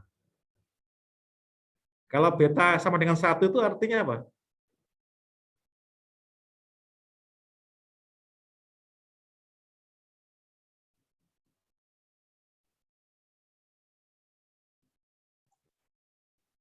Wah, udah lupa kayaknya nih ya. Contohnya gini, mungkin Ingatnya gimana? ingatnya cuman berhubungan sama risiko, nggak? Oh iya, memang betul, betul. Itu berhubungan dengan risiko, betul. Betul. Jadi beta itu prinsipnya begini. Misalkan saya beli sahamnya BCA. Beli sahamnya BCA. Terus saya pengen tahu betanya BCA itu berapa. Fungsinya untuk apa ya? Karena saya pengen ngitung return saya dari BCA. Ini kalau di IHSG ini enak saja. Karena kalau kita buka BCA ya pakai Bloomberg atau pakai Yahoo Finance segala macam itu, di situ udah ada betanya, udah ada. Beta udah dihitung. Betanya BCA itu berapa udah dihitung. Cara ngitungnya ya pakai regresi. Ya ini, ngitungnya pakai di sini. Anda ngitung Y ini adalah return dari BCA. Ini adalah return BCA. Return itu adalah closing hari ini dikurangi dengan closing hari kemarin. Itu return namanya. Ini laba saya beli BCA. Kalau laba saya hari ini adalah BCA itu ditutup hari ini adalah hari ini dia ditutup Rp100 per lembar, kemarin dia ditutup 90, berarti return saya adalah 10. Nah, itu seperti itu. Saya download data BCA selama 10 tahun. Nah, 10 tahun tak download nih. Dari Yahoo Finance bisa, dari Google Finance ada, dari Bloomberg juga ada, gitu ya. Tak download semuanya, terus tak hitung return yang kayak tadi itu. Closing sekarang dikurangi dengan tahun lalu, minggu lalu, hari kemarin, selisihnya itu adalah return. Terus kemudian ada X-nya, X-nya ini adalah IHSG. X-nya adalah IHSG. Market return, kok IHSG? IHSG, market return sebetulnya, alias market return. Return pasar. Nah, itu. Jadi kita download caranya sama, download dari itu, terus kemudian dihitung returnnya berapa, open dari ini closing hari ini dengan closing kemarin, dihitung selama 10 tahun itu, ketemulah kita return IHSG. Terus itu kita masukkan rumus, pakai Excel aja bisa. Rumus ketemulah begini. Ketemulah nanti beta. Beta itu kan bisa, kalau beta sama dengan 1, beta sama dengan 1, itu artinya saham saya itu bergerak sama dengan BCA. BCA saya bergerak sama dengan IHSG. IHSG naik 1 poin, BCA juga naik 1 poin. IHSG turun 1 poin, ya dia bergerak dengan 1 poin juga. Kalau betanya itu kurang dari 1, berarti berlawanan nih dengan IHSG. IHSG naik 1 poin, ya BCA saya turun malahan. Dan sebaliknya. Kalau BCA saya naik, berarti IHSG turun. Nah, kalau betanya lebih dari 1, nggak mungkin. Nah, beta itu antara -1 sampai 1. Nah, semakin mendekati 0, berarti dia semakin atau semakin mendekati 1, itu semakin fluktuatif dia. Dengan semakin fluktuatif berarti dia semakin kiri naiknya gitu. Jadi kalau begitu semakin tinggi beta itu nanti dia akan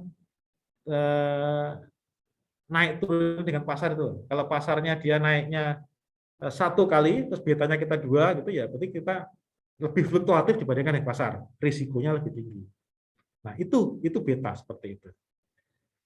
Konsep yang sama bisa kita pergunakan untuk menghitung cap rate, discount rate untuk pasar. Ya kan kita kalau pakai CAPM kan kita return itu sama dengan risk free ditambah dengan risk premium kan. Nah, risk premium ini kan beta, Pak. Beta dikalikan dengan risk premium. Ini biasanya adalah dia itu 1 dikurangi pasar. Kalau dia itu pakai IHSG. Tapi kalau ini kan kita susah gitu. Jadi kan begini dia sebetulnya. Risk free kita tahu, ini tadi risk free. Beta kita tahu karena bisa kita hitung, atau kita bisa ngelihat di website. Terus risk premium juga bisa kita hitung juga. Sehingga kita bisa tahu berapa return kita. CAPM itu seperti itu. Yang menjadi kunci adalah di sini sebetulnya beta ini. Nah ini beta ini kita nggak tahu nih. Kalau perusahaan terbuka di IHSG ada, tapi yang tertutup ini nggak jelas. Nah ini beberapa penilai yang saya kenal itu dia menggunakan beta yang dikeluarkan oleh Aswad Damodaran. Ada orang namanya ini Aswad Damodaran. Dia itu peneliti di Stern. Stern itu adalah bagian dari NYU, New York University. Jadi dia tuh rutin mengeluarkan si Aswad Damodaran ini, dia rutin mengeluarkan beta, Pak. Dia tuh ngitung beta. Negara berkembang, negara maju, dan seterusnya dia hitung beta, terus sektornya sektor A, B, C, D, kita ngitung beta. Nah si kawan ini, dia ngitung beta, itu dia ngelihat daftarnya Aswad Damodaran untuk negara berkembang, sektornya adalah sektor properti. Ini yang dia lihat. Permasalahannya adalah yang dia maksud dengan beta di punyanya Aswad Damodaran ini, dia itu ngitungnya adalah negara berkembang di Indonesia misalkan, sektor propertinya ini bukan kok dia itu investasi beli rumah, beli tanah gitu.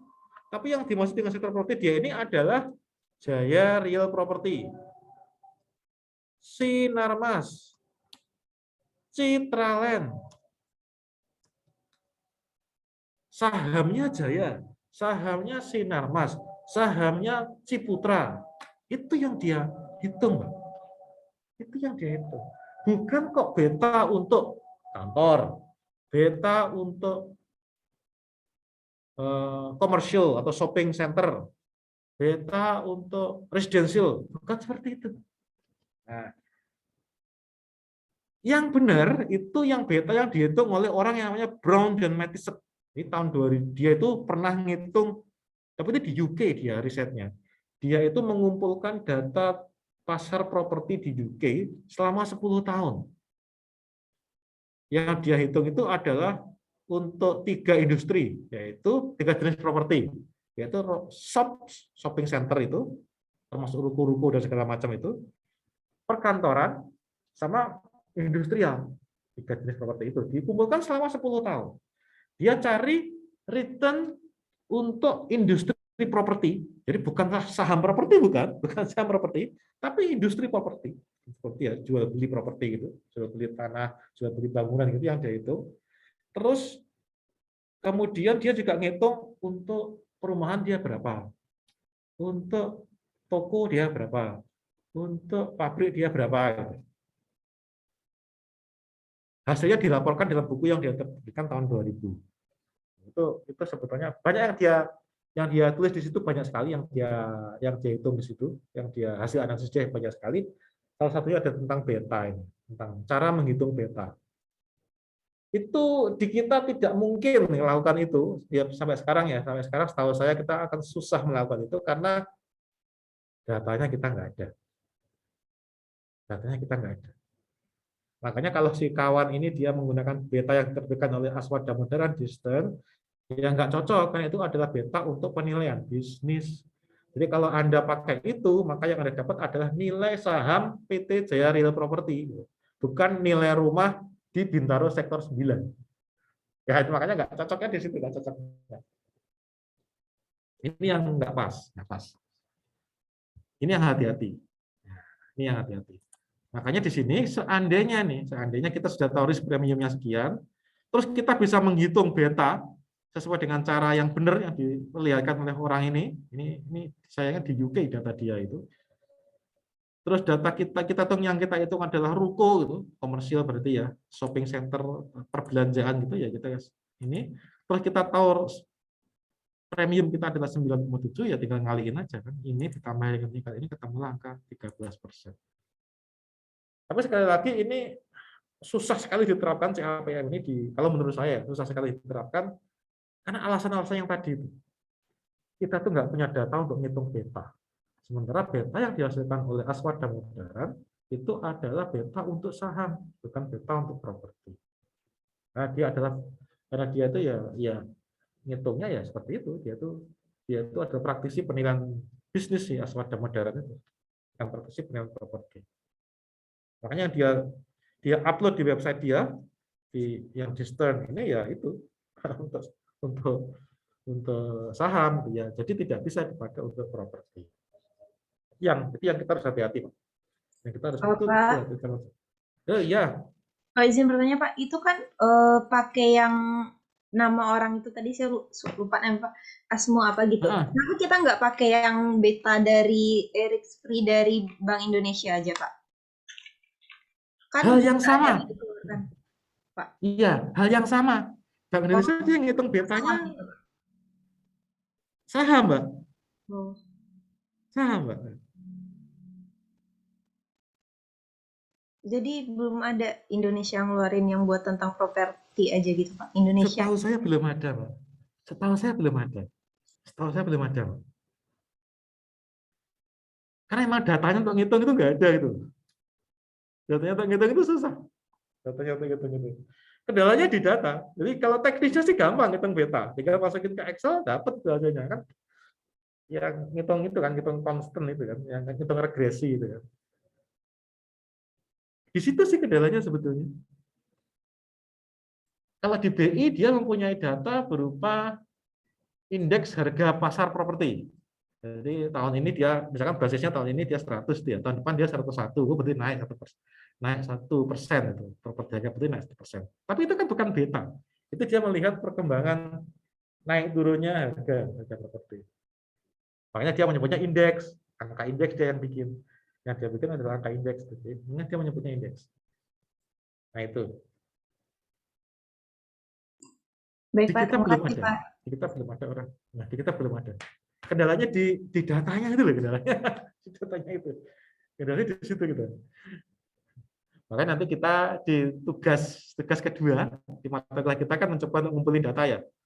Satu anak itu 5, satu mahasiswa 5 data aja. Tapi nanti ketika dikumpulkan satu kelas 27, kemudian satu angkatan sekian puluh anak, kita udah keren itu, udah banyak data itu.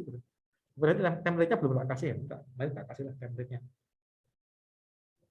Itu nanti dipakai untuk nanti habis UTS Anda mulai praktek-praktek untuk penilaian ini. Tanpa data susah kita mengerjakan. Makanya kita harus kumpulkan data itu. Ini kendalanya di sini. Makanya pendekatan yang ini agak susah karena ini nggak ngerti kita. Ini simply kita tidak tahu. Tidak bisa kita judgement juga kan, tidak bisa juga karena datanya nggak ada. Nah ini agak susah nih. Itu kira-kira yang. Nah setelah ini ada ya, makanya ini ada beberapa teknik ya. Kalau setelah kita tahu cap rate, ini kita cap rate tahu. Dari cap rate ini kita coba untuk estimasi discount rate.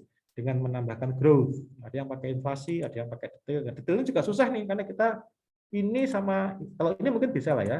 Ini nih yang kita nggak ngerti ini. Ini agak susah.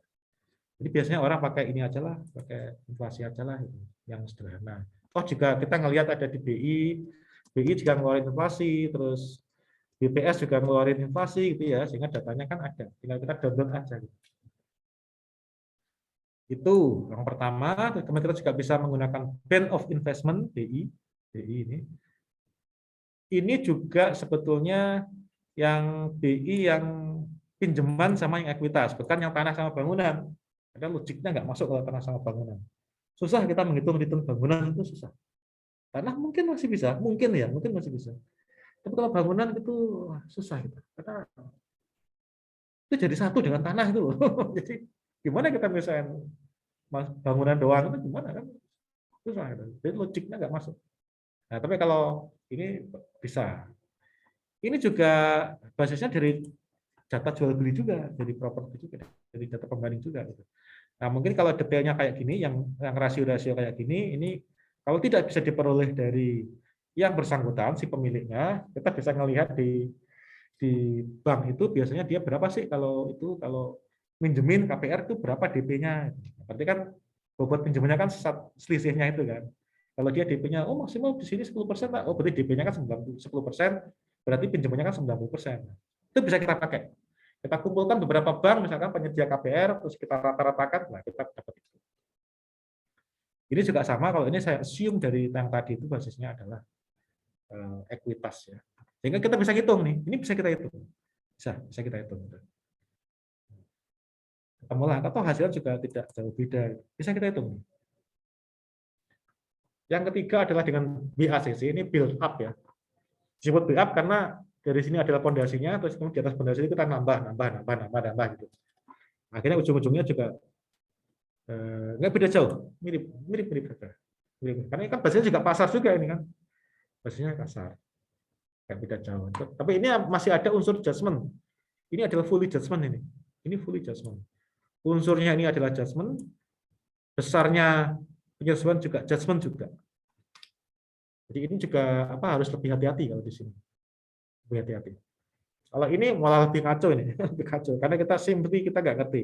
Ini kita berapa gitu buta gitu. Nggak tahu gitu, nggak tahu. Nah itu yang susahnya di situ kita. Ada yang ditanyakan sampai sini? Silakan. Saya tak minum dulu.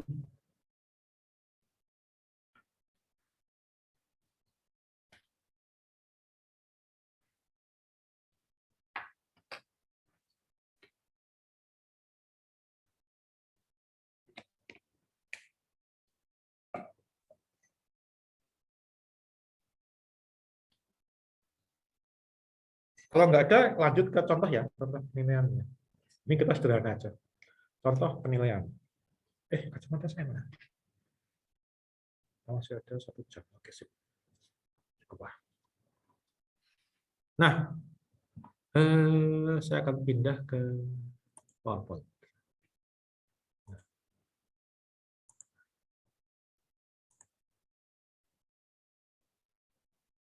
Contoh penilaian.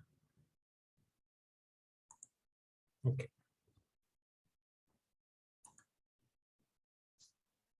Nah, ini. Nanti sekarang ini sebetulnya kalau saya ngerjainnya ada di Excel tadi ya. Ini adalah ruko. Jadi si Bunali ini dapat proyek dari Wonokairut untuk menilai rumah. Oh, bukan ruko, tapi rumah. Rumah itu disewa oleh orang status 39 juta per tahun. Kemudian dari database dia dapat data seperti ini kan untuk ngitung cap rate.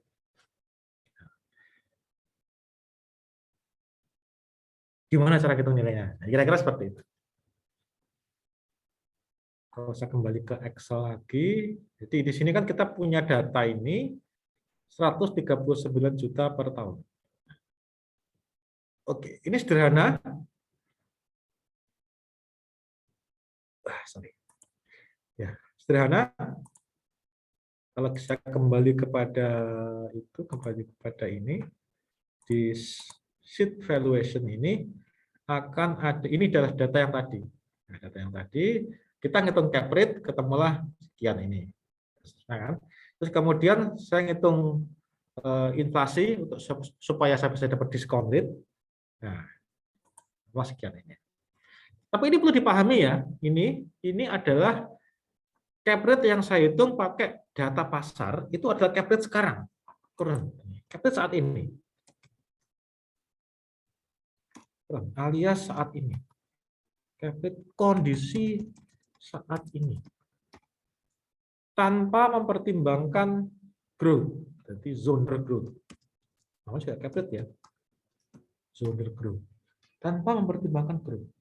Kondisi saat ini. Kondisi tahun depan ya nggak tahu saya. Bukan ini yang jelas, bukan ini. Tapi berapa? Belum tahu. Yang jelas bukan ini. Tidak ada growth juga, tidak ada growth juga. Karena kan capital asumsinya kan sama semua, tidak ada growth. Nah, sama sekali tidak ada growth. Kosong, gitu ya, kosong. Nah, dengan kondisi tadi, maka saya ini Pak, tutup aja. Nah, maka sebetulnya kayak tadi kan Wono Kairon dia rumahnya disewa seharga 139 juta ya. 139 juta. Berarti saya setiap tahun, si Wono Kairon itu setiap tahun dia dapat 139 juta. Tahun 1 dia dapat, tahun ke-0 dia beli, tahun ke-1 dia persen sih, 139 juta. 139 juta. Tahun kedua dia 139 juta. Tahun ke N berarti tak terhingga, ini juga 139 juta. Nah, ini yang saya bilang tadi. Berarti kan ini masalahnya, kalau di dalam manajemen keuangan, masih ingat nggak ini namanya apa? Anda dapat income rutin terus tiap tahun itu sama terus. Apa namanya? Masih ingat nggak namanya? Setiap tahun rutin sama terus segitu. Ini kan rutin saya, 139, 139, sama terus. Perpetuity bukan Pak? Perpetuity betul, sampai tak terhingga kan? Iya. Perpetuity terus-terusan. Tapi konsep yang dia nerima uang sama terus setiap tahun itu apa namanya? Constant growth bukan Pak? Apa? Perpetuity. Apa namanya Pak? Konsep dia nerima sama terus tahun pertama. Constant growth. Oke, itu kan kita di sini tidak membicarakan growth karena kita growth-nya 0 karena sama semua. Sama semua. Perpetuity tadi kan sama semua, tidak ada growth karena kita pakai cap rate sama, tidak ada growth. Annuity bukan? Tahun pertama, kenapa Mas Yogi? Anuitas Pak.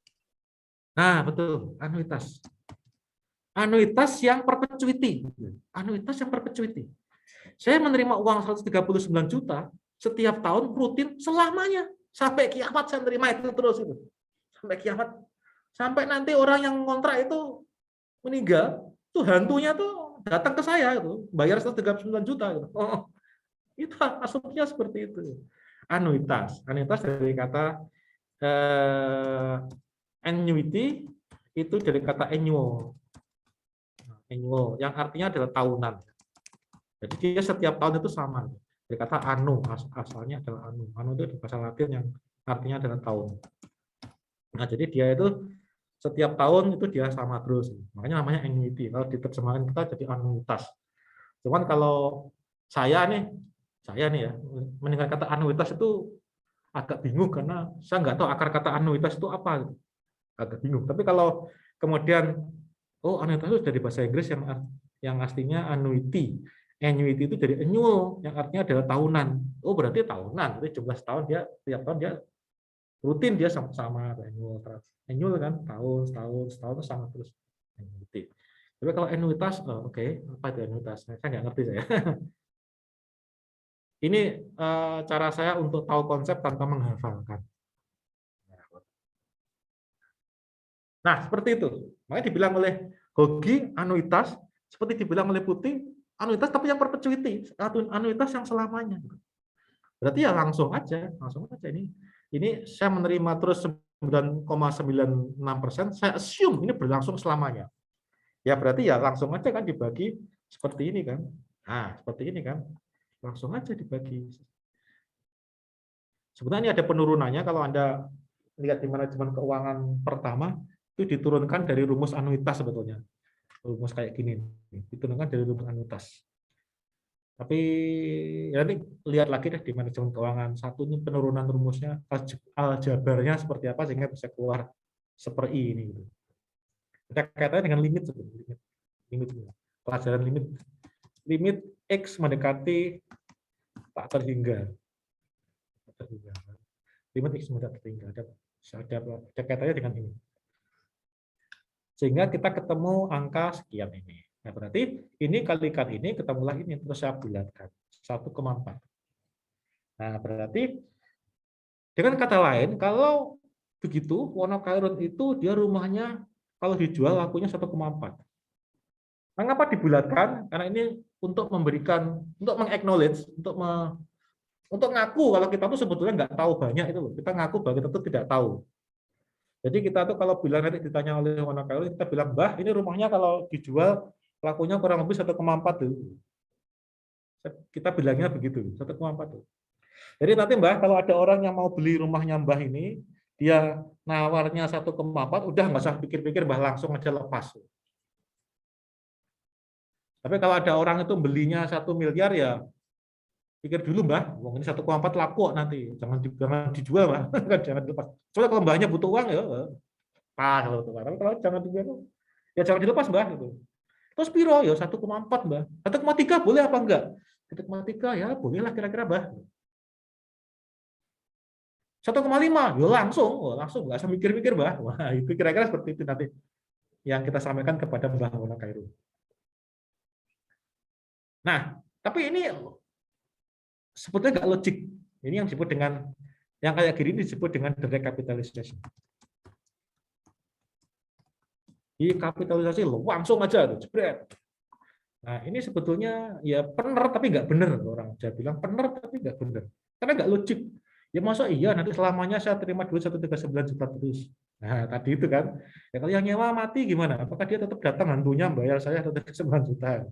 Kalau rumahnya kebakaran, tinggal pondasinya doang, apakah tetap ada orang yang mau nyewa 1,9 juta? Ya kan enggak juga kan? Enggak benar kan?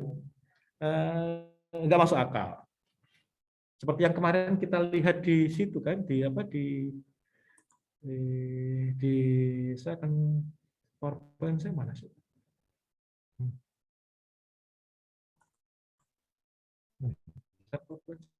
Nah, ini dia ketemu.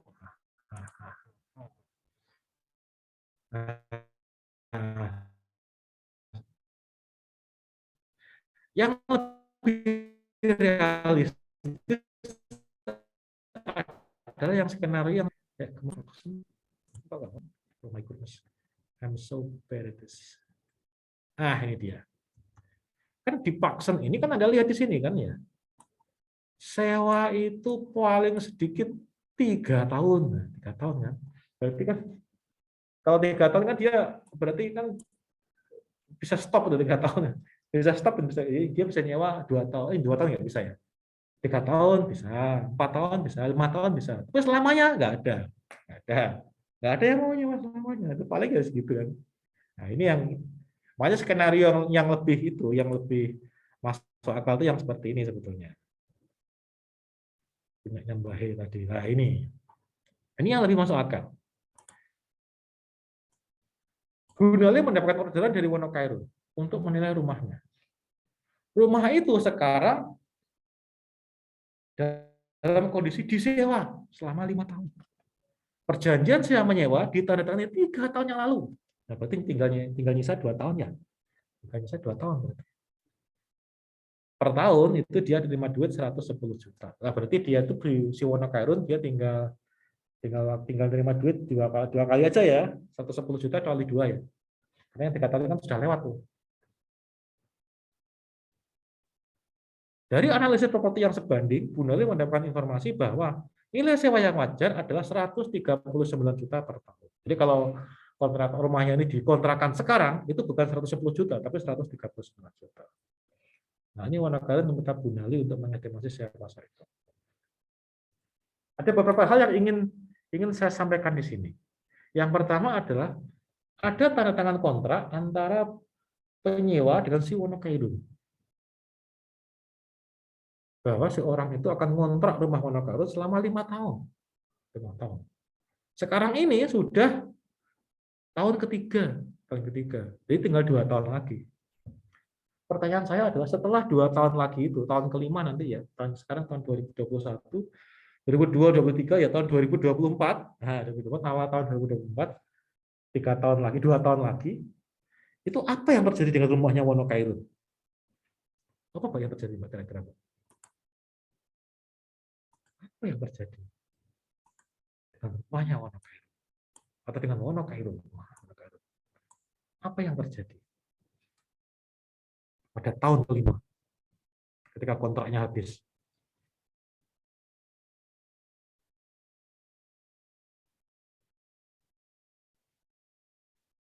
Apa kira-kira yang terjadi?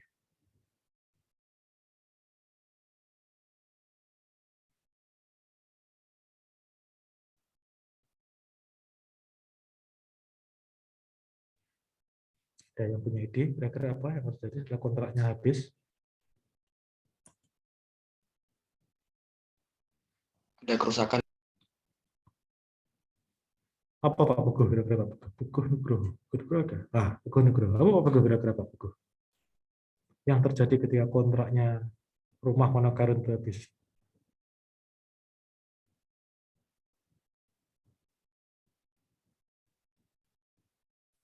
Kondisi rumahnya, Pak. Kenapa kondisi rumahnya, Mas? Kondisi rumahnya kayak apa ya, udah kayak mulai butuh perbaikan kayak gitu, Pak.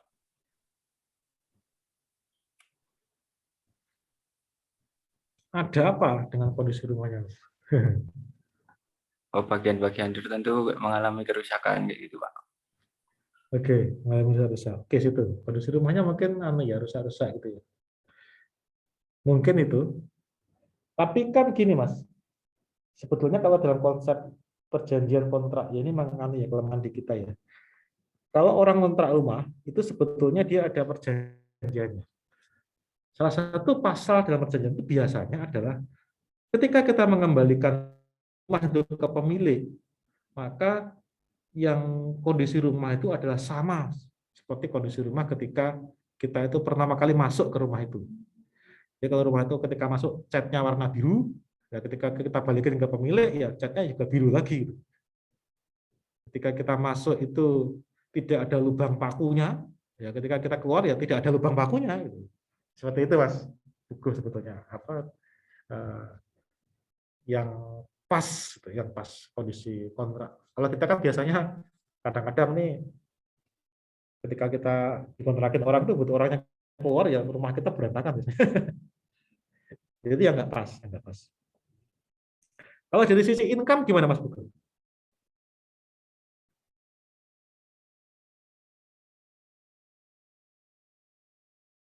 Dari sisi income, dari sisi Wonokairun, duitnya Wonokairun gimana kira-kira?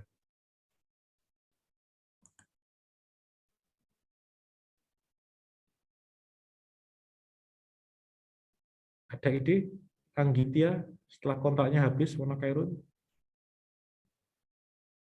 Dari pendapatannya Wonokairun ya, Pak? Wonokairun. Kalau pendapatannya Wonokairun tahun kelima secara otomatis ini Pak, kan setiap tahun bisa aja naik ya Pak sewanya. Tahun Tapi, kelima? Nah, itu tahun kelima kalau misalnya udah nggak diterusin sama yang nyewa, berarti pendapatannya turun. Turun ke berapa? Gimana Pak? Turun ke berapa? Jadi berapa? Sesuai kesepakatan mungkin ya Pak. Masih belum ada itu Pak. Oke. Ya, tapi tapi benar, dia benar. Ada kemungkinan pendapatnya turun. Kenapa kok ada kemungkinan? Loh, karena kan dia cuma ada kontrak 5 tahun tuh ya. 5 tahun dia tuh janji bayar 110 juta. Lalu tahun kelima Apa iya dia bayar 110 juta? Ya kan nggak ada kewajiban, kontraknya udah habis kok. Dia nggak ada urusan lagi untuk bayar 110 juta, nggak ada kewajiban. Sehingga tahun kelima itu kita ada risiko, si Cairo ini ada risiko. Apa risikonya? Ya kalau kontrak ini berpanjang sih, dia masih dapat duit ya. Berapa ya? Mungkin 1,39 ini mungkin sesuai dengan pasarnya.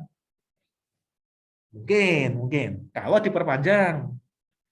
Nah, kalau nggak diperpanjang, dapat berapa dia? Ya nggak dapat penyewa dia kan?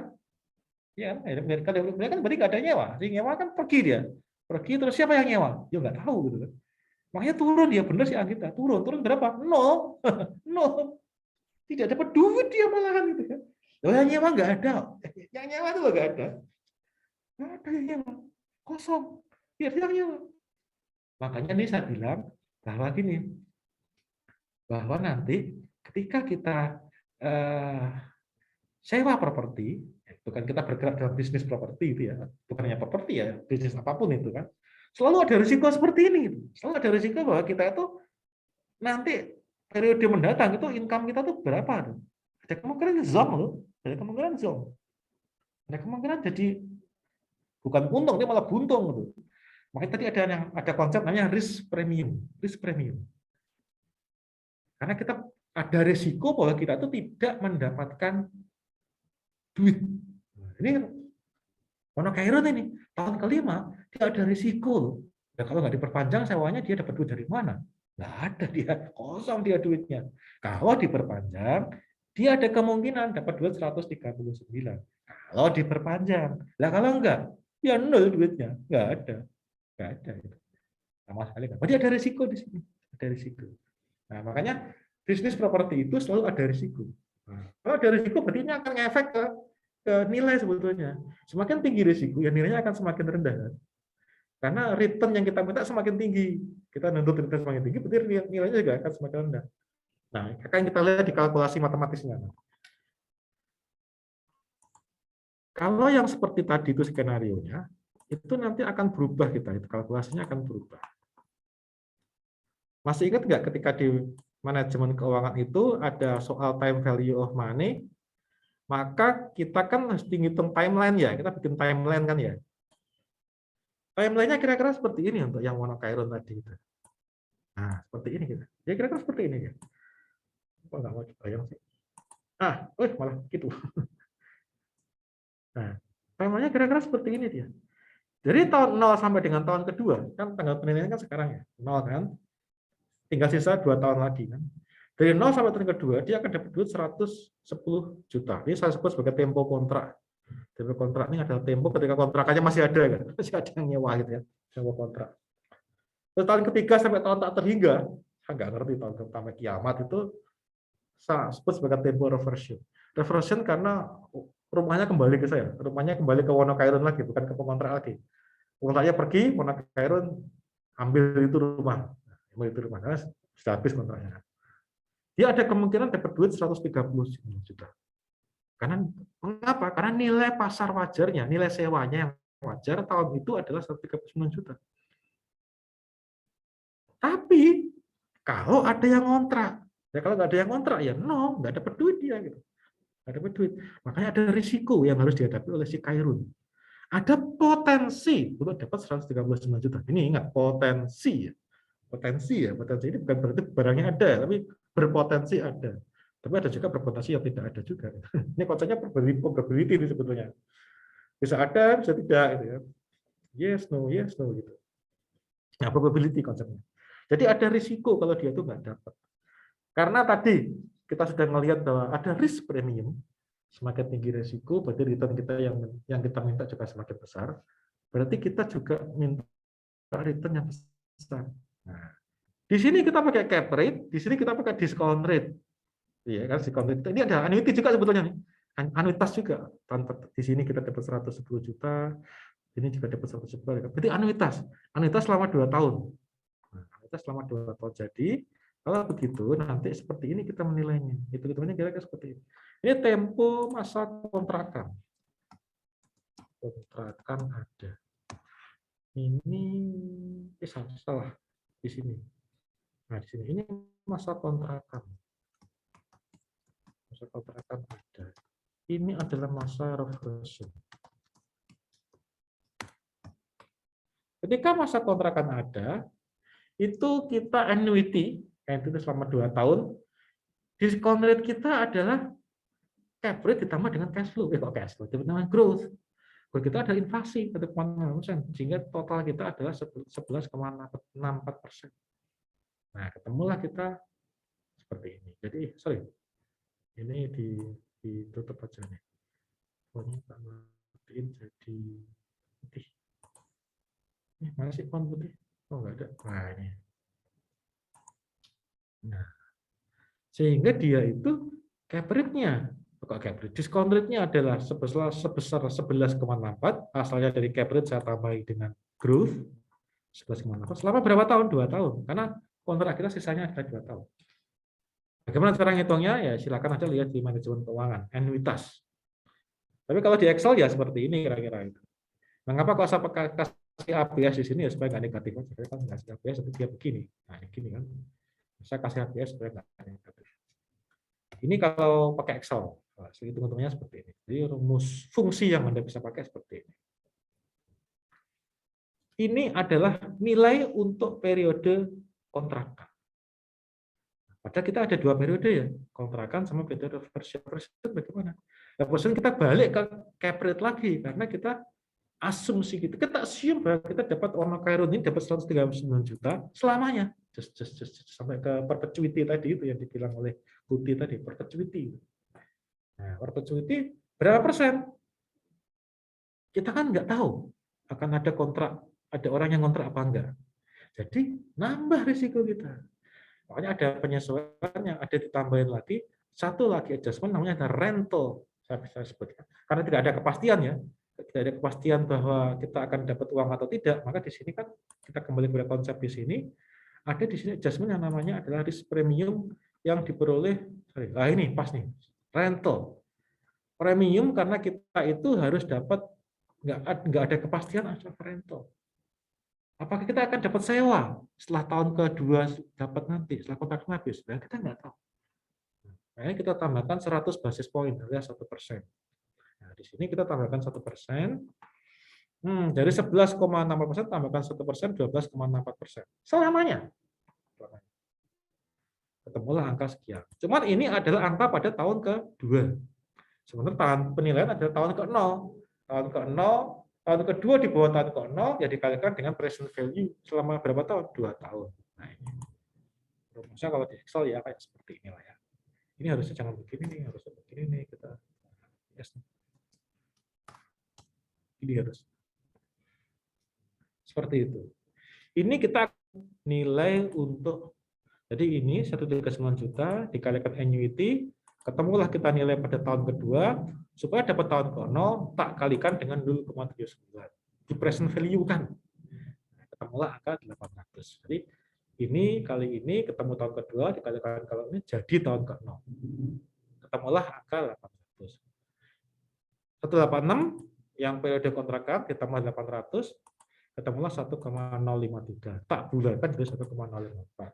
Nah, Anda perhatikan, hasil dari ini ternyata lebih rendah dibandingkan dengan hasil yang kita peroleh di sini. 1,4. Mengapa? Karena ketika kita sisa 1,4 di sini, kita tidak memperhitungkan kemungkinan bahwa Wonokairun itu tidak bakal dapat mengontrak. Tahun kelima dia dapat mengontrak enggak? Belum tentu. Belum tentu loh. Ada nggak nanti tahun kelima 2 tahun lagi itu ada yang mau mengontrak? Belum tentu. Dia assume 139 juta itu sama dapat terus sampai kiamat. Sebenarnya di sini kita enggak, Wonokairun itu dia nanti tahun kedua, tahun 2 tahun lagi dia belum tentu dapat orang yang kontrak. Risikonya dia naik. Risikonya dia tinggi. Berarti dia, nah risiko tinggi ini berarti berpengaruh terhadap nilai. Semakin tinggi risiko, ya semakin rendah nilai. Makanya dia nilainya lebih rendah nih, karena kita kita meng-acknowledge bahwa ada risiko bahwa ketika kontrak dia berakhir, ada kemungkinan loh dia itu tidak disewa lagi rumahnya. Sehingga sebenarnya nilainya lebih rendah nih. Jadi kalau kita pakai skenario yang lebih realistis, maka kita jadi tahu bahwa nilai rumah di Kairun itu cuma sekitar 1 miliaran, dengan nyampe 1,4. Jadi nanti kita bilang ke Wono Kairun, Mbah, nanti kalau ada yang mau nawar 1 miliar kasih aja, Mbah, jangan serakah loh ya. Jangan serakah, Mbah. Kalau nanti ada yang nawar 1 miliar ya kasih, Mbah. 900 tunggu dulu deh, Mbah. Tunggu dulu deh, Mbah. Siapa tahu nanti naik, Mbah. Jangan buru-buru. Tapi saya butuh uang ya, karepmu, Mbah. Kira-kira begitu. Nah, ini yang apa? Ya, di sini kita jadi tahu bahwa dengan kita melihat risiko kita jadi tahu bahwa semakin rendah loh nilai properti kita tuh jika risikonya naik. Sama seperti kita dulu ada belajar penilaian saham, penilaian obligasi kan juga begitu ya. Penilaian saham misalkan ya, maka semakin fluktuatif harga saham, maka ya semakin rendah valuasi harga saham itu. Jadi ini yang membuat blue chip kayak GGRM, BBMI atau BBCA itu ya dia tinggi nilainya dibandingkan dengan saham lapis kedua kayak apa di Bumi gitu kan, wah kan ngeri kan Pak Bumi gitu. Jadi nilainya dia lebih tinggi dibandingkan dengan lebih rendah dibandingkan dengan GGRM atau BBCA. GGRM asal sepanjang yang ngerokok masih banyak ya pasti dia tetap blue chip. Kalau sekarang sih kayaknya tetap blue chip dia, yang ngerokok kan banyak. Kalau Indonesia kan yang di sini yang bukan ngerokok angkat tangan nih, nggak ada yang berani ngerokok, nggak ada yang berani angkat tangan kan. Sebagian besar ngerokok. Saya pernah pelatihan di salah satu gedung di Rasuna Said Kuningan. Nah itu kan tempat pelatihannya itu kan jadi satu sama kantor itu ya, sama apa sih nama kantornya, lupa saya. Sebelahnya Kedubes Australia yang lama, apa sih nama gedungnya, lupa saya. Ya daerah situ lah. Itu kan jadi kalau pas kita jam makan siang kan orang-orang pada ramai di situ, ada dua kelompok, kantin sama kafe itu. Yang kantin ramai, yang kafe juga ramai juga. Nah, di situ sering saya lihat yang merokok itu banyak. Laki-laki perempuan sama aja, merokok semuanya gitu. Banyak yang bukan merokok semuanya, banyak yang merokok. Laki-laki merokok, perempuannya juga banyak yang merokok. Perempuannya berkerudung juga merokok juga banyak di situ, ya banyak juga. Jadi ya sama aja. Nah, sepanjang itu terjadi ya GGRM bakal akan tinggi terus nilainya. Nah, kira-kira seperti itu. Ada yang ditanyakan, Pak? Dua skenario ini, Pak.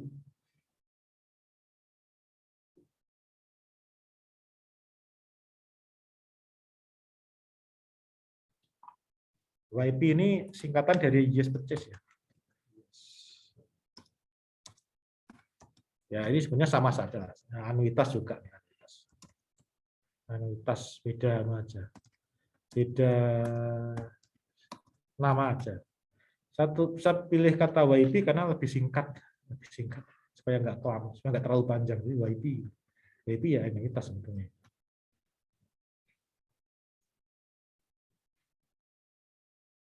Ada yang ditanyakan? Nggak ada?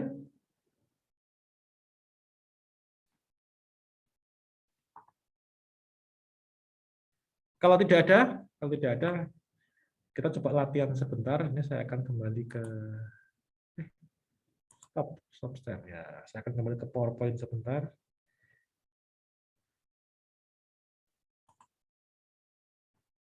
Ini kita penilaian sederhana aja ya. Penilaian sederhana. Ini kita sini. Saya akan kembali kepada ini. Nah, function office ini. File Excel sudah saya bagikan tadi ya, di chat ya, sudah ya? Sudah, Pak. Sudah ya, oke. Nah, ini function, Anda nilai function itu dengan menggunakan cara itu. Nah, silakan pakai metode yang sesuai. Gunakan data pembanding yang ada di Excel itu untuk mencari cap rate. Nah, ini adalah function tadi. Sewanya adalah dia 135.000. Terus ini adalah luas lantainya. Yang disewakan itu adalah 84%, berarti yang sisanya nggak bisa disewakan. Vacancy 40%, berarti yang 60% aja yang disewa, sisanya berarti nggak disewa. Kosong itu maksudnya nggak dia sewa. Outgoing itu adalah biaya-biaya, asuransi, BPJS, segala macam itu. Diperkirakan 15% dari gross income. Terus silakan dinilai berdasarkan informasi yang tersedia. Silakan pakai pendekatan direct capitalization, silakan pakai. Ya mungkin paling mudah pakai direct capitalization ya, paling mudah ya. Silakan kalau ini silakan dinilai. Nanti kita diskusikan jam 1 kurang 10 ya, cukup ya? 1, 2, 3, 15 menit lagi. 15 menit ya, cukup ya, 15 menit ya. Atau 10 menit lah, cukup lah 10 menit. Sederhana kok ini. Silakan ya, 10 menit ya. Itu kurang seperempat.